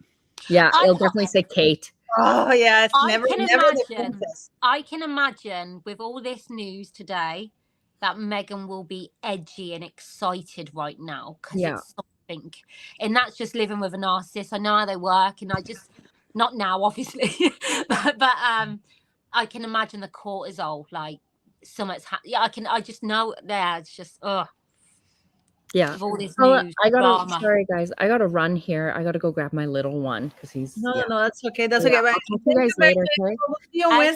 Bye. Thank you. Lily. Bye. Bye, Stay safe out there, Megan's Mole. Andrew, and I gotta ask you that. You know that I heard some people saying that Harry and Marcus Anderson have a thing going. Yeah. I'm not even gonna touch that. No. So apparently they have a thing going, and it's like and I think that that's one of the reasons why he's always hanging around, because this guy lives in Vancouver, yet he's always in LA. I mean, the whole deal, whatever. Look, I know that we always talk about the roasting chicken. We always talk about the whole thing with Harry. Hey, man, whatever these people want to do with their personal lives, if they're banging each other, doing all kinds of nasty shit, go ahead and do it. Do it in your private time, But I think that when it comes to scabies and Marcus Anderson, I think that one was real because I have heard about that. But Harry and Marcus Anderson, I don't know. Harry likes Nacho more. But who was it that said that the only time he's happy is when he's hanging around with his male friends? With other men, yeah. Yeah, never that happy with Meghan around.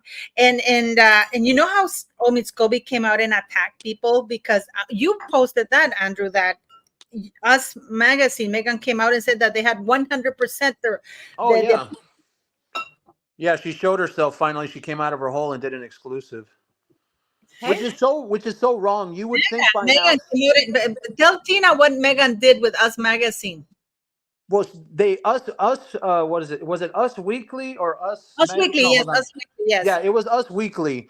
So what happens is that we all know that it's Page 6, People Magazine, and Us Weekly. Yeah. Well, she obviously knows that too because Us Weekly came out with an exclusive, quote unquote, and it said that it's 100% that they had permission to use the name for Lilibet. Now, the only problem with that is that she can't go to Page 6. She's already been found out. She can't go to People Magazine. She's already been found out. So she uses her third string quarterback and she uses Us Weekly. And she thinks that people won't understand what's happening because I think I forgot who said it last week on the live, but that, normal people, they don't pick up on this stuff because they're not paying attention. They have lives. Yeah. And they're not paying attention to this stuff every day. Well, it's pretty obvious that when this story comes out and then you have an exclusive and this is supposed to be such a big deal, well, that's Meghan. That's why. Absolutely. That's the direct source. So you didn't know about that? Whether she had permission or whether they had permission or not, the majority look on and think, why would you want to name your daughter after her? Why would you want to do that? If all what we listen to you is true, why? So whether they have permission or not, we all can see it was morally wrong. Yeah. You know what I mean? So I just think, it's just that, it's I've never felt like I know as much as I do about the royal family. And that's not because I'm doing what I'm doing. It's because all of a sudden they've walked away and the leaks haven't stopped, but also from their home, and the royal family are not linked to them anymore. So who's doing the leaking? We all fucking know, don't we? You know, like, it's been hunched up for 4 years. And what was Omi trashing about the Queen, about defending Harry, and that they had that they don't own Shola? You know that Dr. Shola, Andrew? Did you see that? She came I don't like that woman at all. No, but she came out and said the Queen doesn't own Lilibet.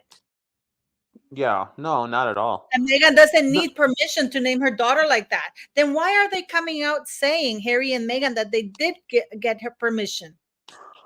Yeah, they're saying it because the book, and that's the only reason that Scabies is opening his mouth, because this new book that's about to come out is definitely going to sell 10 times more than the King Charles book, the New Court, New King, New Court.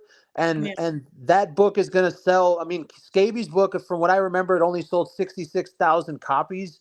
So I think that it's pretty obvious why he's upset. And then he said in his tweet that it doesn't do the Queen any favors. No, it doesn't do Harry and Meghan any favors, because it proves that they were lying. That's why. The thing is, right, it's all about context, isn't it? And this is what pisses me off about anything like this, because we had it with Amber Heard. People will take a snippet and pull it out there, and it's wrong. The Queen, why would she not want her granddaughter named after her? And I'm sure it would have been a lovely thing if it wasn't taken as a cash cow for fame and gain. In the Queen hadn't just endured watching her husband, like, it literally, like, this is not a honourable moment. This is them smashing and grabbing that name, like they did those titles and that royal family name. If Harry and Meghan had walked away, said all they'd done, then literally cut away from that family because they're toxic, fair enough. But they keep linking themselves back to the royal family whilst they berate the royal family. And that's where it's wrong. And that's why they shouldn't have that name. She shouldn't have that name. You know, this is the Queen's core memory linked to her dad. Like, it's sick. It's like psychological mind games they're playing with an old woman. Like, it's wrong. Sorry. I was so livid. I was so livid about the Queen. You know, you don't fuck around with me with the Queen.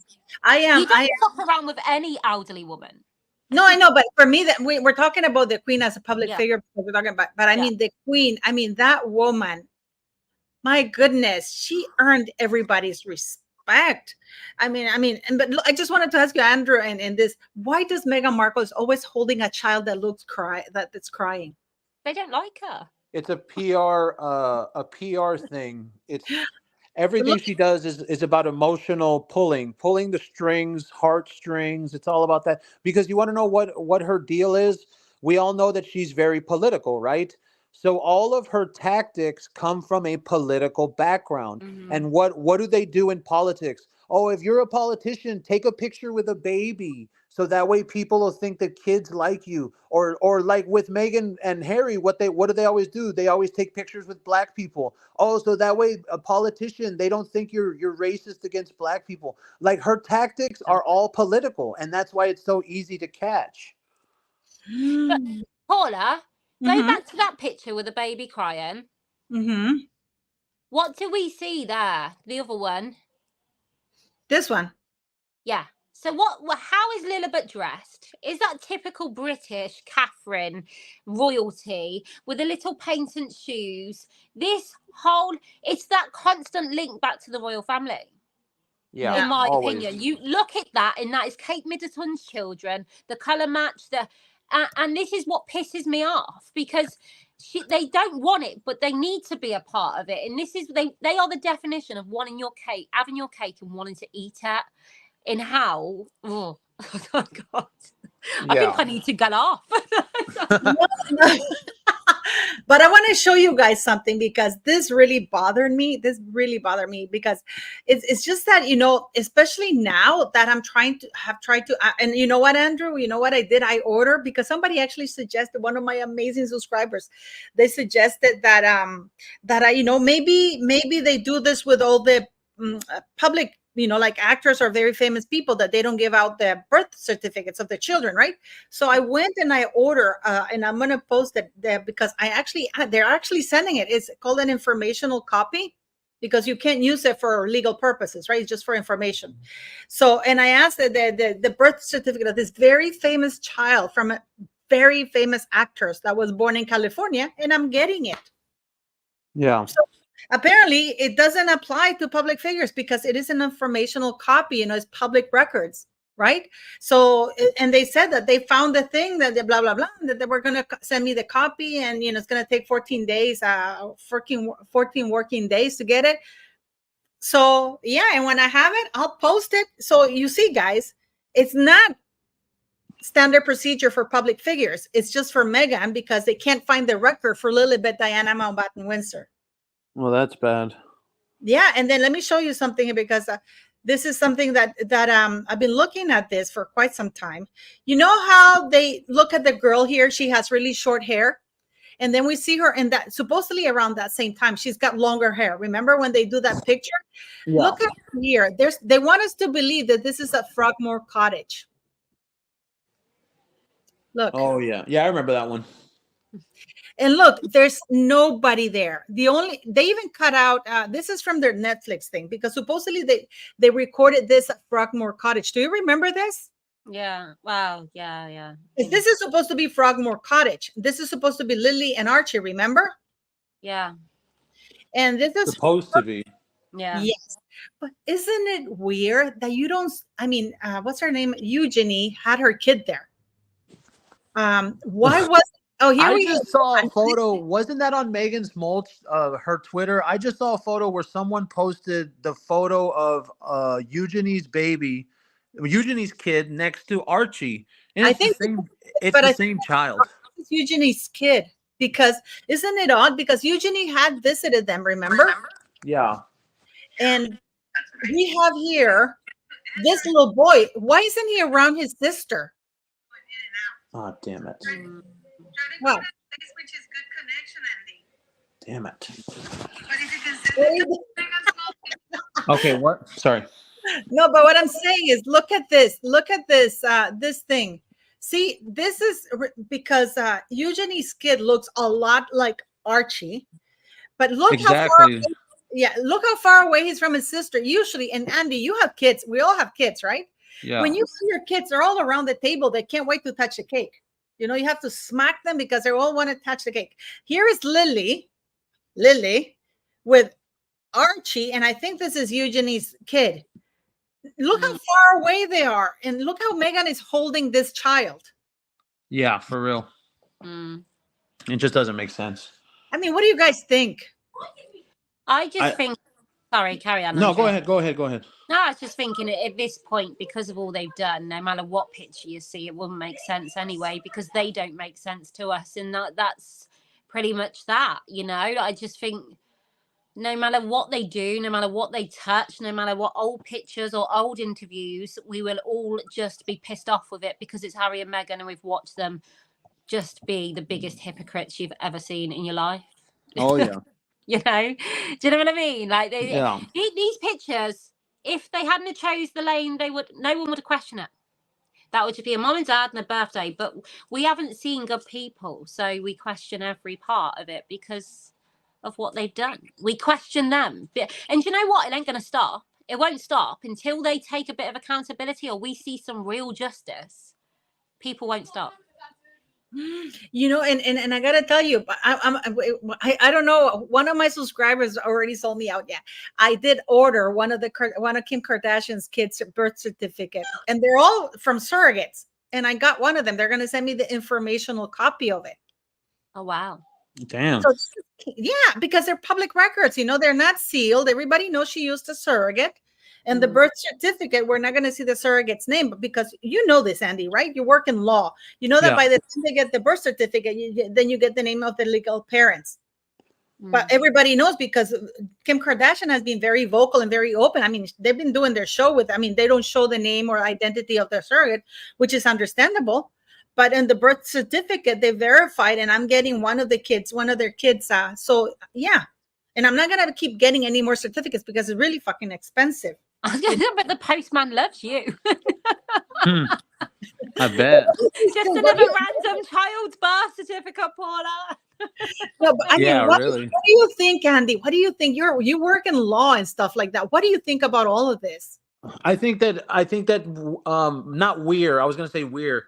I think that I'm going to have to now, because I'm not gonna speak for y'all two. I'm gonna have to now put my foot down and work. I'm gonna have to say that the kids are real. Okay, these two people are horrible parents, and that's why I was telling y'all earlier about the Lilibet story. The Lilibet story itself makes the child real. So if we're talking about the Lilibet story with Queen Elizabeth, that means the child's real. That means that all of this is real. And the problem that I've been having in the last couple of months is that, are they real? Are they rented? Are they invisible? No. Are they all those types of things? I've always said that. I've always said in my channel that I do believe the children exist. I don't believe she gave birth to them. Yeah, but no way. If those children exist, that's my point. If they exist, they didn't come out of her. Yeah, okay? that's always been my position, Andy. Yeah. I've always said, when I said if the kids, I mean if she gave. I can never think that she gave birth to them, because we have seen so many examples, and I'm actually waiting for a moon bump because I ordered one. What I do on the channel, and I'm gonna put it. Yes, and I'm on a very expensive one. I ordered an expensive one, which cost me $131, guys, because they're expensive. The ones that they even have a belly thing. They're wicked. Like if you put a dress, you can even see like a belly button. So and then you can squat on it, and then I'm gonna put something that's like a volleyball. Like, because it's harder, and try to squat with my legs closed. I'm gonna fall back on my ass, but I don't know if I should do it. I accept suggestion because I'm a 55-year-old woman, and I know what people are gonna say. Well, you're older, so I'm getting one of my friends who's a kick-ass yoga, because Megan thinks she's on yoga, right? That she's amazing at yoga, right? Yeah. So my friend is 37. She just turned 37. She's a yoga teacher. She's pretty much around Megan's age when she was pregnant. And she's gonna put both the fake belly and the volleyball, and try to squat with their legs closed, because this is another thing people get wrong. I have never said you can't squat down when you're pregnant. You can. I play volleyball up to my 8th month of pregnancy, but you can't do it with your legs closed, because it's physics, man. You have a huge bump in front of you, and if you close your legs when you squat, you fall on your ass. Yeah. You go backwards because you have that huge space that you have to make room for. And especially Meghan Markle, because let's not forget her huge bellies. I mean, this woman had epic stomach. She looked like she was pregnant with twins. She has got some odd hips on her, though. What do you mean? Very boxy, yeah, she has. Yeah, she's got some odd hips. And I'm not out here for shaming anyone, but Meghan's hips seem very wide. Not in a bad way, like they just seem odd. It's like, when you have a gait, you're a child and you walk before you should, and you have bowed legs, it's like her hips are bowed. Like, if you're not, like, it's just very witchy the way she walks. Who cares? I don't know. She's just, she walks. She's like, I give her. You know what? I've never really spoke on the kids. For me, it's way out there that they don't exist. I get the surrogacy, and I even understand why people think they don't exist at all. When you've got when you're rejecting the doctors, the royal doctors, it's not good enough. That I understand, and it plays into this narrative that they're not real. But for me, Meghan and Harry have done so many wrongs anyway. It doesn't even matter if that's their issue. If the kids or whatever, if they're not real, I don't care for that. What I care for is what they've done to the family, how they've tried to manipulate the people whilst telling us that the media manipulate us, which we already know is British people. We know the media are wrong. They're sat outside Camped Out Catherine's hospital now. People receive that kind of harassment, and it's not great. And people were happy in the UK. Then Harry went away. We got it. We understood. But the way he spoke about this country, the way he's treated his family, that to me is my focus. If they want to lie about babies or surrogate, whatever, do what you got to do. That's on you. You've got a lot more on your conscience. Well, you should have. Let me tell you why this is such bullshit, Andu. So Yeah. Meghan is this is supposed to be her pregnancy with Lilibet, right? This is, and their Netflix thing, they're showing her pregnant with Lilibet, right? Yeah. This picture did get me. Are you going to show that other one? No, but let me tell you, this is a heater. That's so stupid. This is a radiator in the UK. You can clearly see that this is the UK. Look at the phone. Are you telling me that in 2021, they had these kind of phones for her around the house? But this is a radiator. These types of windows are in Frogmore Cottage. Mm-hmm. Yeah. Do you see this heater here? Yeah. That's very British. Oh, wow. But this is not her home in California. Everything that you see here, you see all of that? Yeah. You see all of that? That's Frogmore Cottage. I just don't know how it's possible. I mean, especially because, y'all are women. How can someone look at that and think that that's a real belly? I actually posted a picture because there's an ad of a woman exactly that announces a moon bump, and it's exactly Meghan Markle. I've done videos. Yeah, no, you showed me the picture, and that's why I can understand why people buy into it. I really can. I do believe she wore a moon bump, but I believe she done that so she could be in the papers every day, on the front page every day, to be the most photographed royal in that moment, and she wanted to have the longest pregnancy ever to make that happen. And that's why we see all the coat flicking, get the pictures of the bump, get me on the front page because I'm carrying his baby. That's what I think. I think she wore a moon bump and probably dressed it up to him like it was protecting their bump. But this is all this is at Frogmore Cottage. This is the heater there because they've had other pictures. Remember how they showed a lot of pictures before? Mm-hmm. This is exactly at Frogmore. You don't have these in California, especially not modern homes, especially where they were, But she tries to show, she tries to dress like summery here, to give the impression. But when you look outside, this is Frogmore Cottage. Yeah, that's Frogmore Cottage. And this is the heater here. And I mean, to me, what I can't stand is the fact that they think we're stupid. Yeah, me too. Yeah. Hey, Paul, I'm going to have to end it here. I got to go already. Oh, I have to go, but I want to thank you, Andrew, and thank you for not listening. Thank you so much. Thanks for coming. The Meg. The Meg. You should do merch with that. That's what I'm going to look into. And we'll see you on Friday. We'll see you Friday, sweetie. Yes, Friday. We'll do that. Okay, thank you so much. I love you all. We should work on the live on your channel. Okay, stay safe. Yeah, we'll figure that out. Stay safe out there. Okay, bye, sweetie. Bye. Okay, bye. One more time. No, he left already. God. But anyways, Tina, we're doing the live tomorrow. Is it tomorrow that we're doing the live or today? We're meant to be doing it today, but do we need to now? No. We can do a little bit. But what do you think of Catherine? We can do a little bit longer. What do you think of Catherine? I mean, I really feel bummed out because I really love her. I know, of course, I don't have the loyalty or love that I felt for the Queen, but I really have. She's so beautiful and so nice, and she'd be. But the thing is, you say we didn't have the loyalty the Queen, because only ever one Queen. But if you think about how people think about Catherine now, how that's only going to grow, how Meghan's helped that grow tenfold anyway. Yeah, and what I was thinking, because how Meghan makes a big show of walking the new thing with the new calm patch. This is not the new calm patch. This is a very cheap thing I bought for less than $1 at the beach, guys. And Meghan has to make a big spectacle. And here we have Princess Catherine going through a major operation.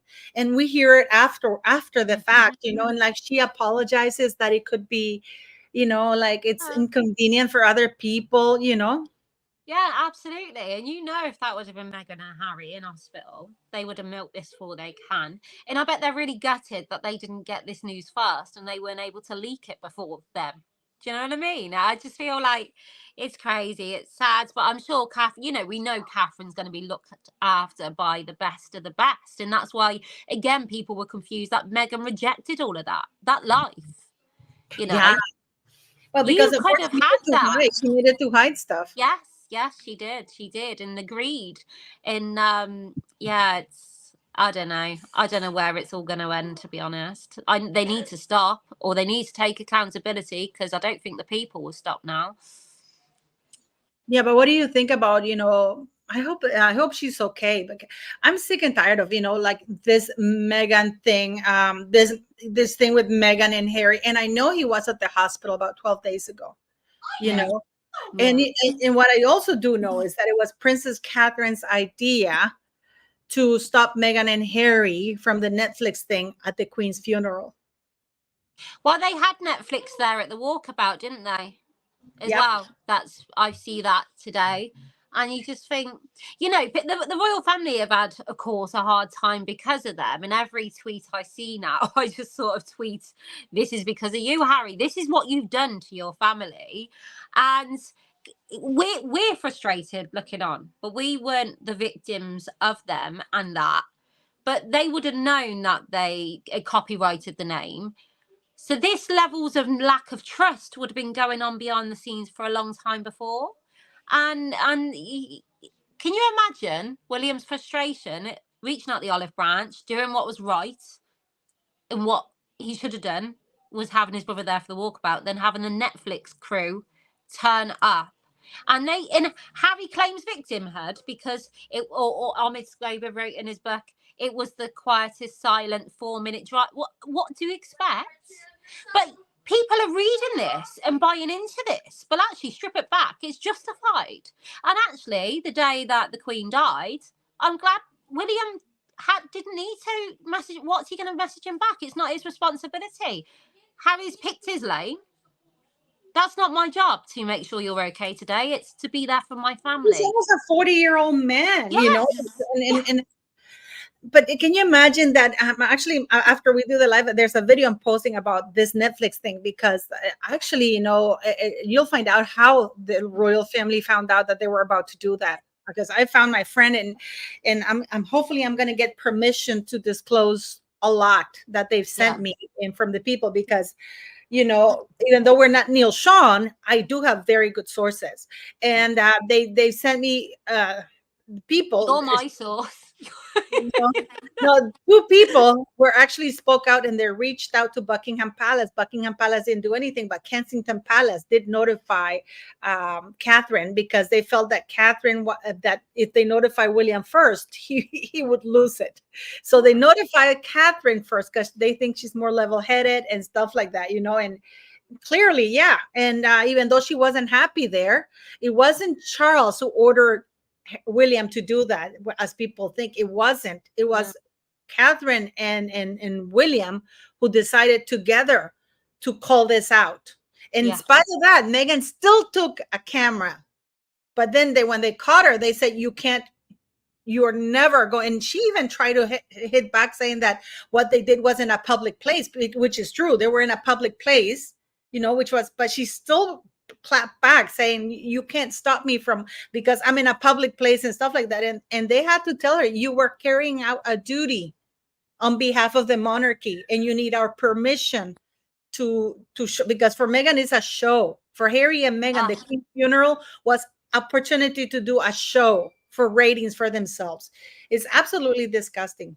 But the fact that he went and finally got there to see his gran after she had died, and he then took that moment, what he whispered into her ear, back and wrote it in the spare.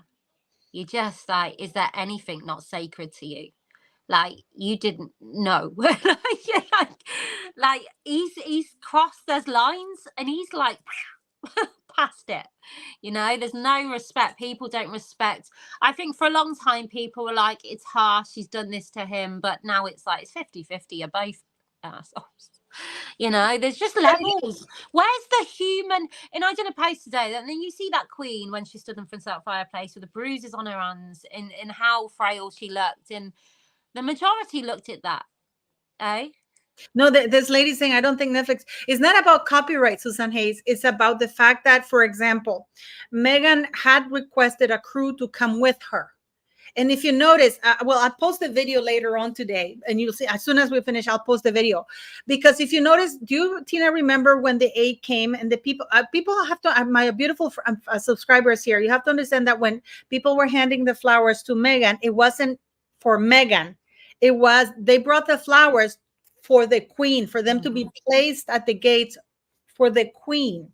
Okay, so but Meghan, she was getting the flowers. Now, for security reasons, whenever flowers are handed, they have to hand it to the aide because it could be a threat, it could be a bomb or something, and also because they're shaking people's hands, so they have space to keep shaking people's hands. So you hand over the flowers so you can continue, you know, in the line. There's very many logical reasons for that, safety and also convenience. The reason why Meghan wanted to hold on to that is because they did have a Netflix camera crew focused on Meghan mostly, never mind Harry. And if you notice, Meghan kept her distance from Harry a lot of time when she was on the walkabout. She even went on the opposite side next to William because she was trying to get shots with William, next to William. If you notice in the walkabout, she's always inching towards William. Absolutely, she was. It was incredible how she was inching towards William. And for me, that with the flowers and stuff, it was about Netflix. It was so she could get the shot placing them down, and she could do that. Yeah. Oh, there you go. Yeah. Yeah. Oh, KPWHU. Absolutely. You nailed it. For her, it was a great shot of her walking to take the flowers to the queen. It wasn't even respecting the queen. This is, I mean, what she did in Uvalde, it's, if I were a parent. Yeah. I mean, what do you think, Tina? Well, I've done a post on this.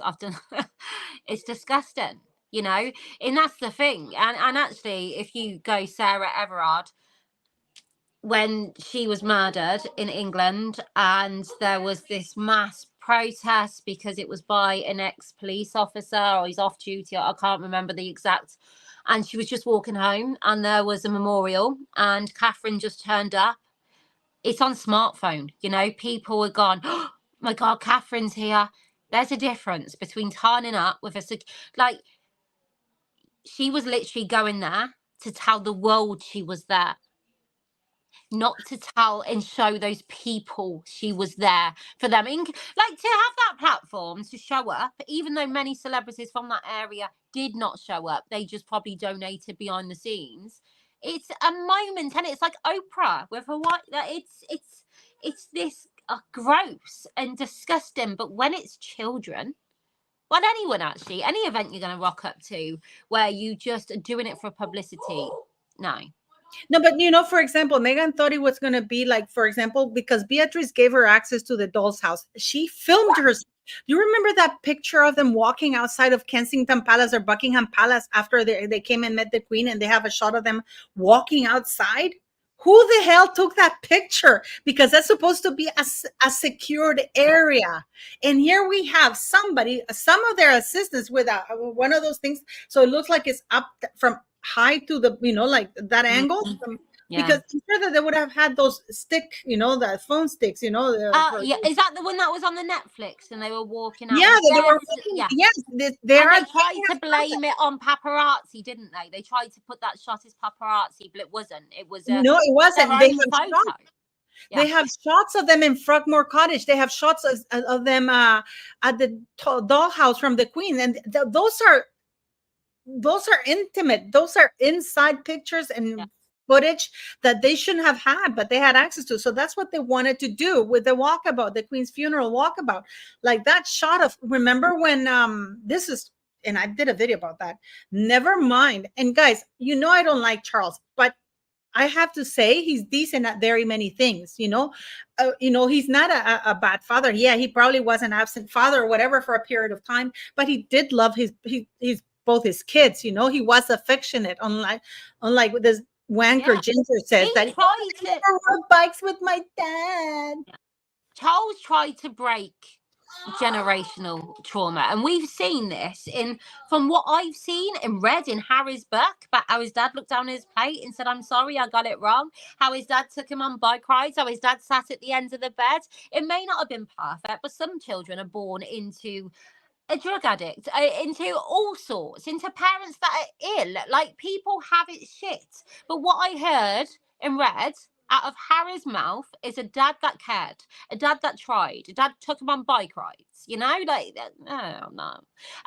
Nana Mouse just said something about Catherine when William at the walkabout, when Where is Catherine she? sort of was just like, What back did she off. say? Remember that No. that I'm dyslexic. I remember. No, remember at the walkabout, and they were stood at the car about to get in. Then Meg went to stand forward. Then Catherine sort of just lay her dominance a little bit. Yeah. It's like, Yeah. back off, But bitch.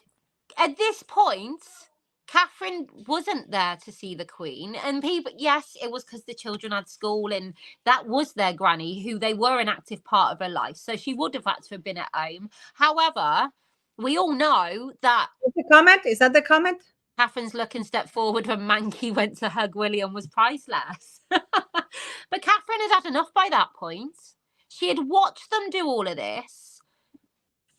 And I think she was just, and she didn't get to say goodbye to the Queen. Now, Catherine had been in the Queen's life, William's life, 20 years at that point. So she was a big connection to that family, and she couldn't be there. And I know they say about the school, but I believe she understood, she knew that by her going, it would have caused, it already caused conflict. And that's why, you know, it pacified Harry and knowing Catherine wouldn't be there. Catherine knew that.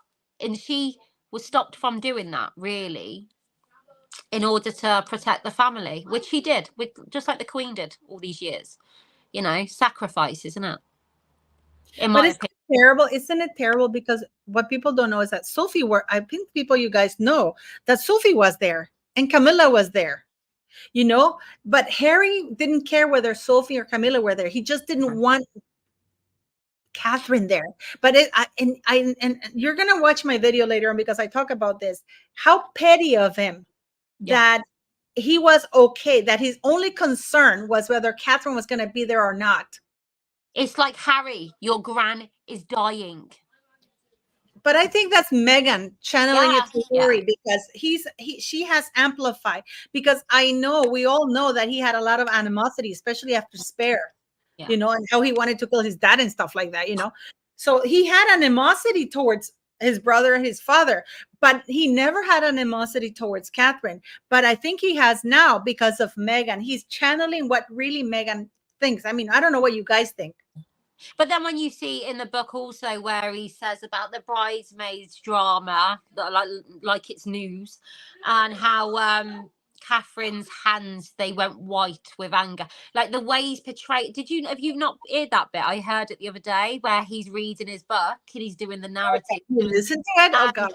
How Catherine had stood back and was like, you upset me, and the skin had drained from her hands because she was squeezing that tight. And I was like, you are like trying to project her as this monster. That with, you know, Meghan sat on a sofa going, oh, well, I like to hug, and she was so stiff. What they've tried to do to Catherine is something else, but obviously it's worked the opposite, because we all see with Catherine's actions and behaviours over 20 years of consistently being a good person, you know? Yeah, and I got a lot of comments of people saying, well, the Queen, why didn't she handle that? And I'm thinking, okay, she's like 90 something. So people know she knew she was sick. Yeah. When the Queen, you know, people say, well, she just found the cancer. No, she knew she was sick. Okay. Last year, she wanted to create memories. Yeah, and not only that, she was sick. Her husband was dying. We had COVID. There was a worldwide emergency, whether COVID was right or not, but we had COVID. And she was supposed, this elderly, beautiful lady is carrying the burden of keeping the morale of her entire nations up. You know, that speech of her when she said, we shall meet again. I'm still feeling like crying every time I think about it, you know.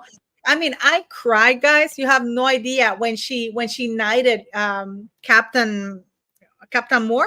Was it the one that the gentleman who raised like 80 million? Garden. Yeah.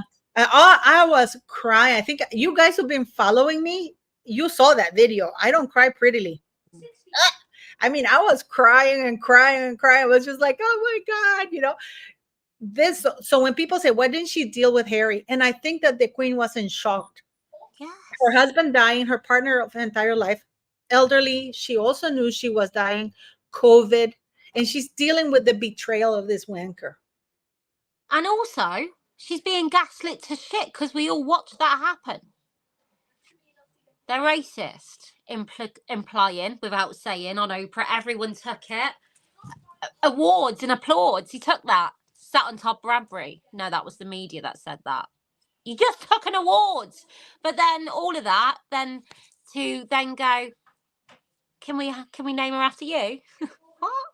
This is just, it's a psychological. She didn't need that shit. And for years we watched her dedicate, sacrifice. Probably days where she didn't want to do it just didn't, like, when you just don't want it. And she ploughed through it anyway, never complained, never explained, and she had to hand over her reign, the monarchy in that state, because of him. No, but I mean, what do you think of this? What this gentleman is saying? And what about when Meghan went in for a hug to Kate after the public Walkabout? What do you think about that? It was so funny. I'm gonna try to pull out that video, guys, so we can see it. Queen's Walkabout, funeral Walkabout. I mean, the fact that they thought it was a good idea to bring Netflix there. Let me see if I can get this, guys, for you, because I'm gonna show how entitled they are, that we are doing this, you won't tell us. Yeah. I got it here. I got it. Okay, this is the part that I want to show you guys. Okay, are you ready? Yes, this is the part. I love this part. This is what you guys are talking about. This is what our Catherine is made of. I swear to God, we should have a thing with wine one of these days, Here, guys, ready? Oh, no, wait. Here. That's Meghan. There. No, wait. They're cut it. I hope they don't cut it. Oh, look at that. Yeah, I'll step forwards. Look at that. It's like, come on, bitch. And look, Meghan. Woo. Yeah. Arranging their thing. That is so, I love it. Look at Catherine. It's like, yeah, you come here. I love our Catherine, guys. Look, did you see that step forward? Yeah. She took. I'm going to repeat it because I love this bit. Look. She's ready to Stay in your lane. Stay in your lane. Yeah. We have invited you here today. Stay in your lane. Yeah, but look at that. Look at it. Oh my God. It's like, I'm going to take the earrings off, and get I love her. Look at that. Yeah, you stay out of the way, and you, Catherine. Look at Meghan telling Harry where to go. Did you see that, guys? Look at that. Meghan, no, we're going to go here. Yeah. Oh my God, did you see that? William completely avoiding her. Look at that. It's like, ooh. Yeah, don't touch me. But yeah, I've seen her do that. I see a video, you might have sent it me, where she's literally trying to guide Charles like that, trying to push him forward in this way. Like, why does she have to? Narcissist. That quote I sent you, a narcissist will be the child at a christening, the bride at a wedding, and the body at a funeral, and that is Meghan Markle. Yeah, no, I mean, you guys saw that, but did you see that? I love Catherine. It's like, when you're ready to get in a fight, you take off your earrings because you don't want them to, Catherine's very competitive, and actually Catherine's had to learn the ropes, and she's had to do all the stuff that Meghan Markle refused to do. And I bet she's like, no, I've earned this, and you will, it's probably been the best life lesson for Catherine dealing with all of this. It's just a shame she's had to. And also, with Catherine right now, lay up in a hospital bed, there is a reality to what's happening to that woman. In a world of social media, and George about to start school, and you've got, hashtags about her in such a disgusting way, and she must be so worried right now. I just, in stress can play with your gut as well, actually. Can I just add? Pardon me? What did you say? When you're stressed, it can have impacts on your gut. Yes, of course. Yeah. Wait until you see my video today, because I talked about all of that, know. But what is really interesting, guys, is like, people say that Catherine, she's boring in this. Catherine is incredibly competitive. This woman, it's like, I can imagine her revenge is looking impeccable, being loved. Look at my family. Look at my beautiful gorgeous kids, you know, look at how hot I am, look how slim I am, and she doesn't need Ozempic, you know, there's no drama with her. Look how, you know, there's a moment I love when she went to the Christmas Carol, guys. I don't know if you like this guy too. When she gets out the car and then the Archbishop comes and greets her, and then she starts walking and there's a shot from behind her, and all of this glance as soon as she turned around. Oh, I mean, the paps went insane. It's like, I love that, you know, and she doesn't have to call Bagrid. Did you see the new latest picture of Harry? Walking yeah. Bagrid. And we know that they're the ones taking the pictures, because sometimes Bagrid doesn't even show up. So they have their staff take the pictures and sell it to Bagrid. Them. It's crazy. It really is. But Catherine commands a room without even trying. And that's the thing. But that's after years of just standing in the background, and now she's finding her feet, and my God, she's bringing it. Meghan wanted all of that without having to do the work, and this is their theme. This is what history tells us, whether it be from Spotify to Invictus. They never stick around. They just move on. They're just throwing mud at a wall and hoping it'll stick, and that's it. They move on to something else. We've not seen them stay committed to any charity. What about Harlem? What about these schools that they went in and see, and they had to go and take their own props, the carpet, to make a set? They were charging $5. They charged. Where have they?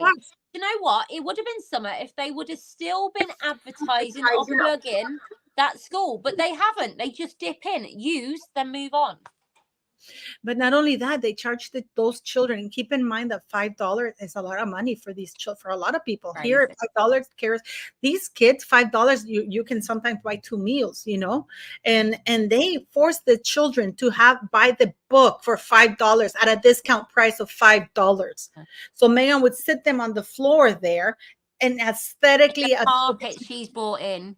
And everything has to look, and Harry's sitting there like an idiot. I wonder if he's retarded. I don't even know what to tell with that. But you know, like, but to me, I mean, I think, can you imagine?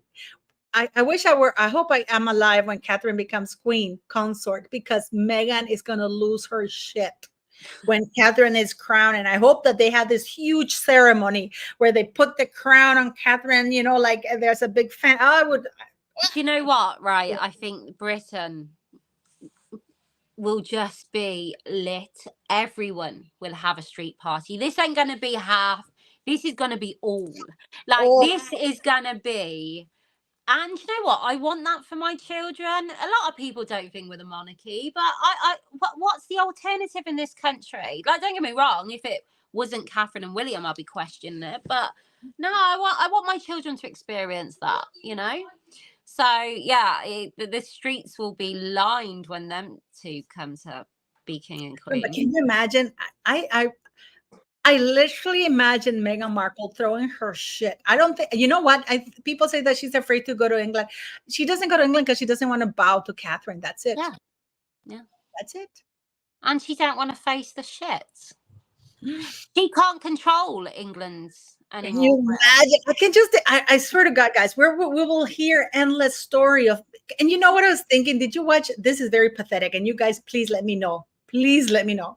That chicken story that Meghan adopted Ellen's chicken story. I can only imagine Ellen traumatized her chickens, you know, and then instead of being human, why did Meghan Markle have to take a chicken that has been bullied at Ellen's place, instead of Ellen safeguarding the chicken? And that's funny. Can you imagine how this is Meghan, who when she left the royal family, she was going to do all of these grassroots things and blah, blah, blah. Chickens.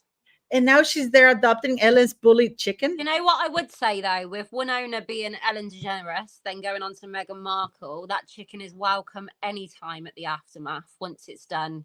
And once it's got trauma and PTSD and parents like that, the chicken is more than welcome to come and join the community of the aftermath. Let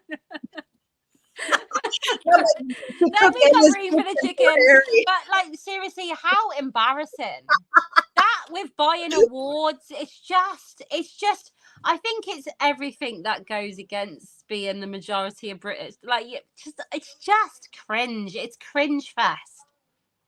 No, but can you imagine? But Meghan, remember when she left out that service as universal, that they were going to work with grassroots organizations, that they were going to change the world, all these grandiose. Can you imagine the excitement in them when they were riding the tide and everyone wanted to listen to them? Everyone wanted to know what they had to say.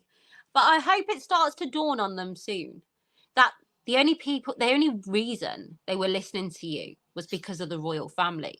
The only reason WME signed you, Meghan, is because you were married to Harry, because he's connected to the royal family. The only reason they were all hoping that you'd get a happy ever after with the royal family and they would have this link to you. But even that's done now, and it won't be long before they're gone because you've got nothing for them. It wasn't about you, Meghan. It was always about the royal family.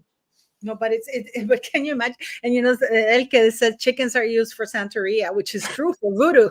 So I wonder if that's why Meghan has voodoo that has chickens there, because she's cold and she's got the legs. She's sacrificing those poor bullied chickens from Ellen, to Santeria thing doing in the background. I mean, I can actually, actually saw some people in Hollywood. They say that actually does happen quite a lot. Well, do you know what? It would explain a lot, because what I see in front of me, what I've seen the last 4 years, is not a human behavior. It's not normal. That thing, and see, some bullying award for the chicken. Can you imagine? The poor chicken is bullied at Ellen's, and then she's transferred to Meghan, where she's bullied by Meghan and gets getting ready to be sacrificed for voodoo. Who next, Jada? Oh my God, Hollywood black magic. But anyway, when is she being fired by Netflix? No, but the thing is that how you see how 25. I forgot to talk about it with Andrew and Meghan Small. You know that there's a blind item that at the Emmys, isn't it amazing? Nobody invited them to the Emmys, the Grammys, or nothing, right? Or Critics' Choice, nothing.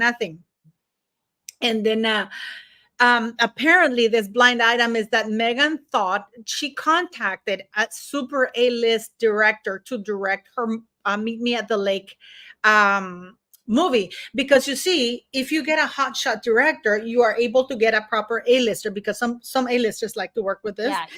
And then the blind item said that this director makes 8 or 9 times more than the entire budget for the movie, as basic salary.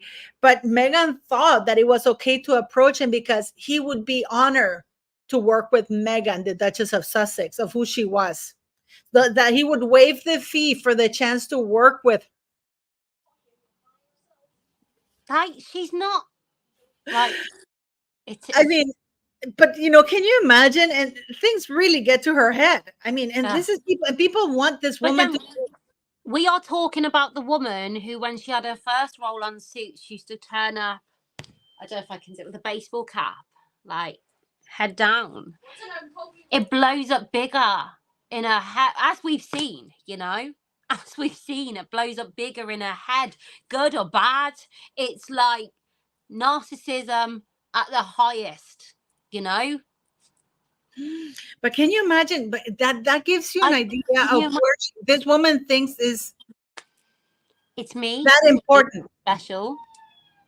That's what I said. I'm not. When she done the what was it? That cream stage with the Archie whirling.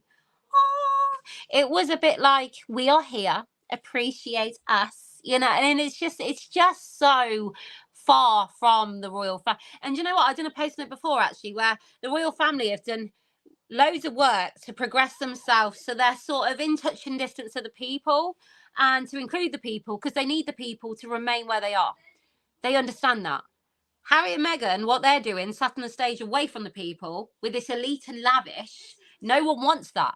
That's an old-fashioned monarchy, even though they're not a part of the monarchy. But we can't deny that they've gone to another country in the hope that she will be the leading lady in this alternative royal family.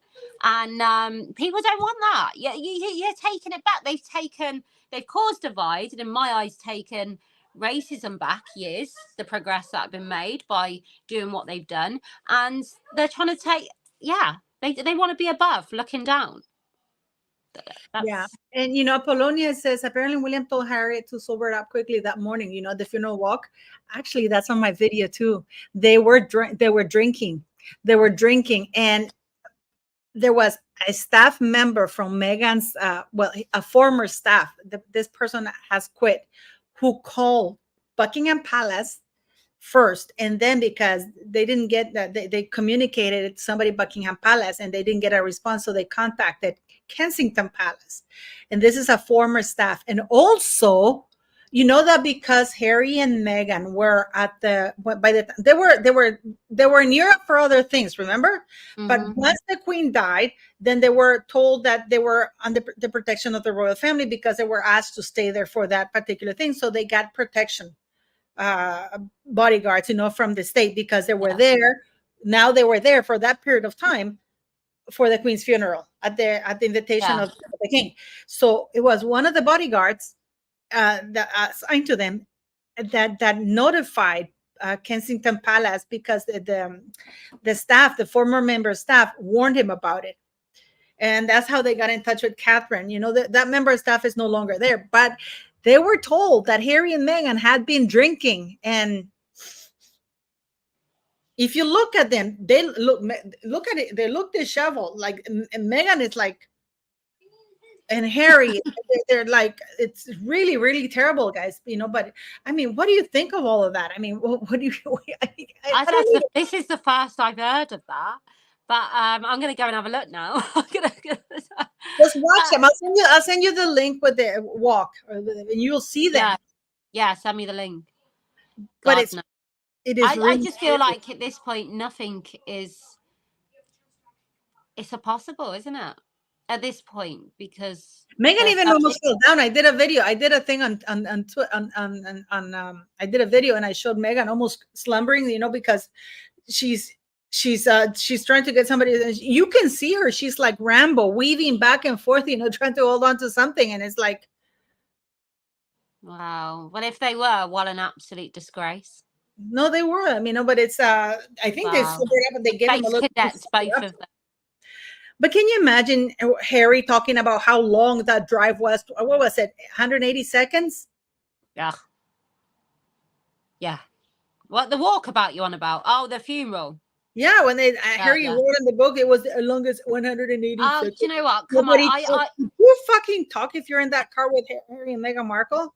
The whole lot of it with I see again in the Oprah interview, in how I think it was the Oprah one where she had said about the national anthem, and no, that was me googling late into the night, and it's like, hang on a minute, you've wrote a letter to our Queen. Our Queen's asked you and offered you to carry on with your acting, and you said no, and you've wrote a letter saying, no, I'm going to dedicate it to the country.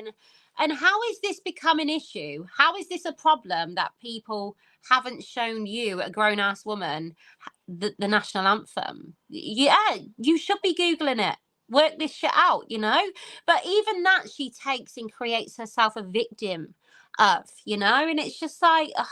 And the fact people have listened to this and gone with it is just insane. But here we go, is people scared to call out anyone on the main stage. And that's what pisses me off, Paula, because you're like me. When they claim victimhood on the main stage, it messes around with the real victims that are not out there. And it's disgusting. No, but anyways, we're gonna get going. We've been around for almost 2.5 hours. So Tina, thank you very much. We're gonna see you on Friday, right?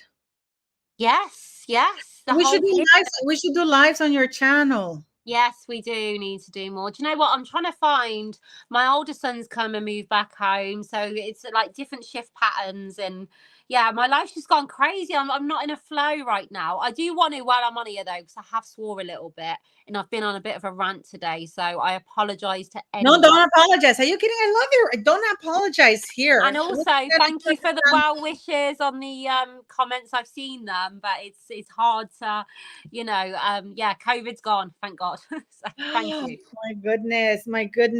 Oh my God. But thanks anyways. And I'll see you on Friday. And I thought we could do a live on Monday with Cynthia. Yes. It's amazing how people hate Cynthia on my channel. They hate Cynthia. Oof. You have no idea how many emails I get that they hate her, that she's bad.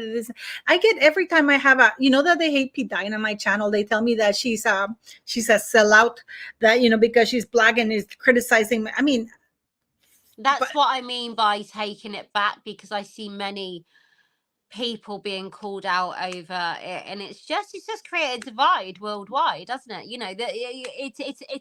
It's place. Yeah, we all know what they've done, and it's just sad, really, for the, like I said, the real victims that suffer that, and the real, for me to watch Charles being called an abuser or financial abuse to a grown-ass man, as in Harry, who had millions, and for me to watch financial abuse, the real, to watch Charles being accused of that, it's just like, oh my God.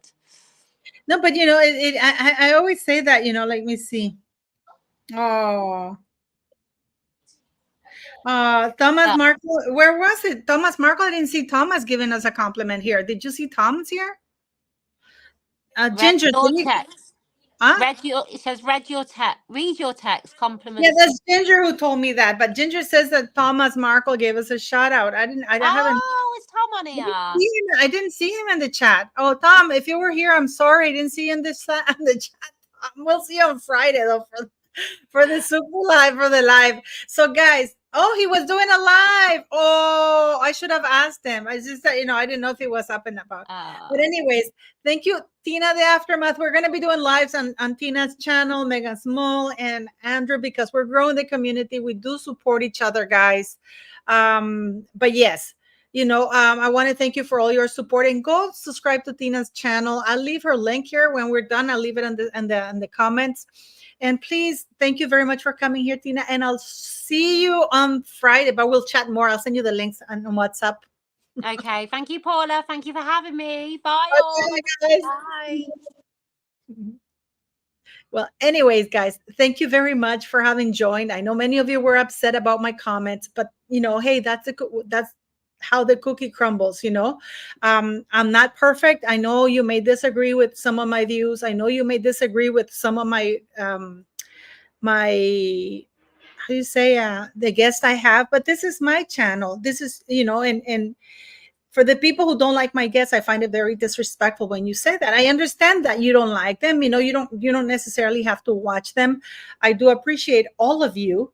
But I think we should, like I read somewhere, the umbrella works better when it's an open mind, when it's open, just like the mind. If you have an open mind, things will always work better. So thank you very much, guys, for coming here. Thanks for looking at all my guests, and go subscribe to them. And don't forget to like, share, and subscribe. And I'm about to drop a video right now for you about how Princess Catherine caught Meghan Markle with a Netflix camera. Thank you very much, beautiful people.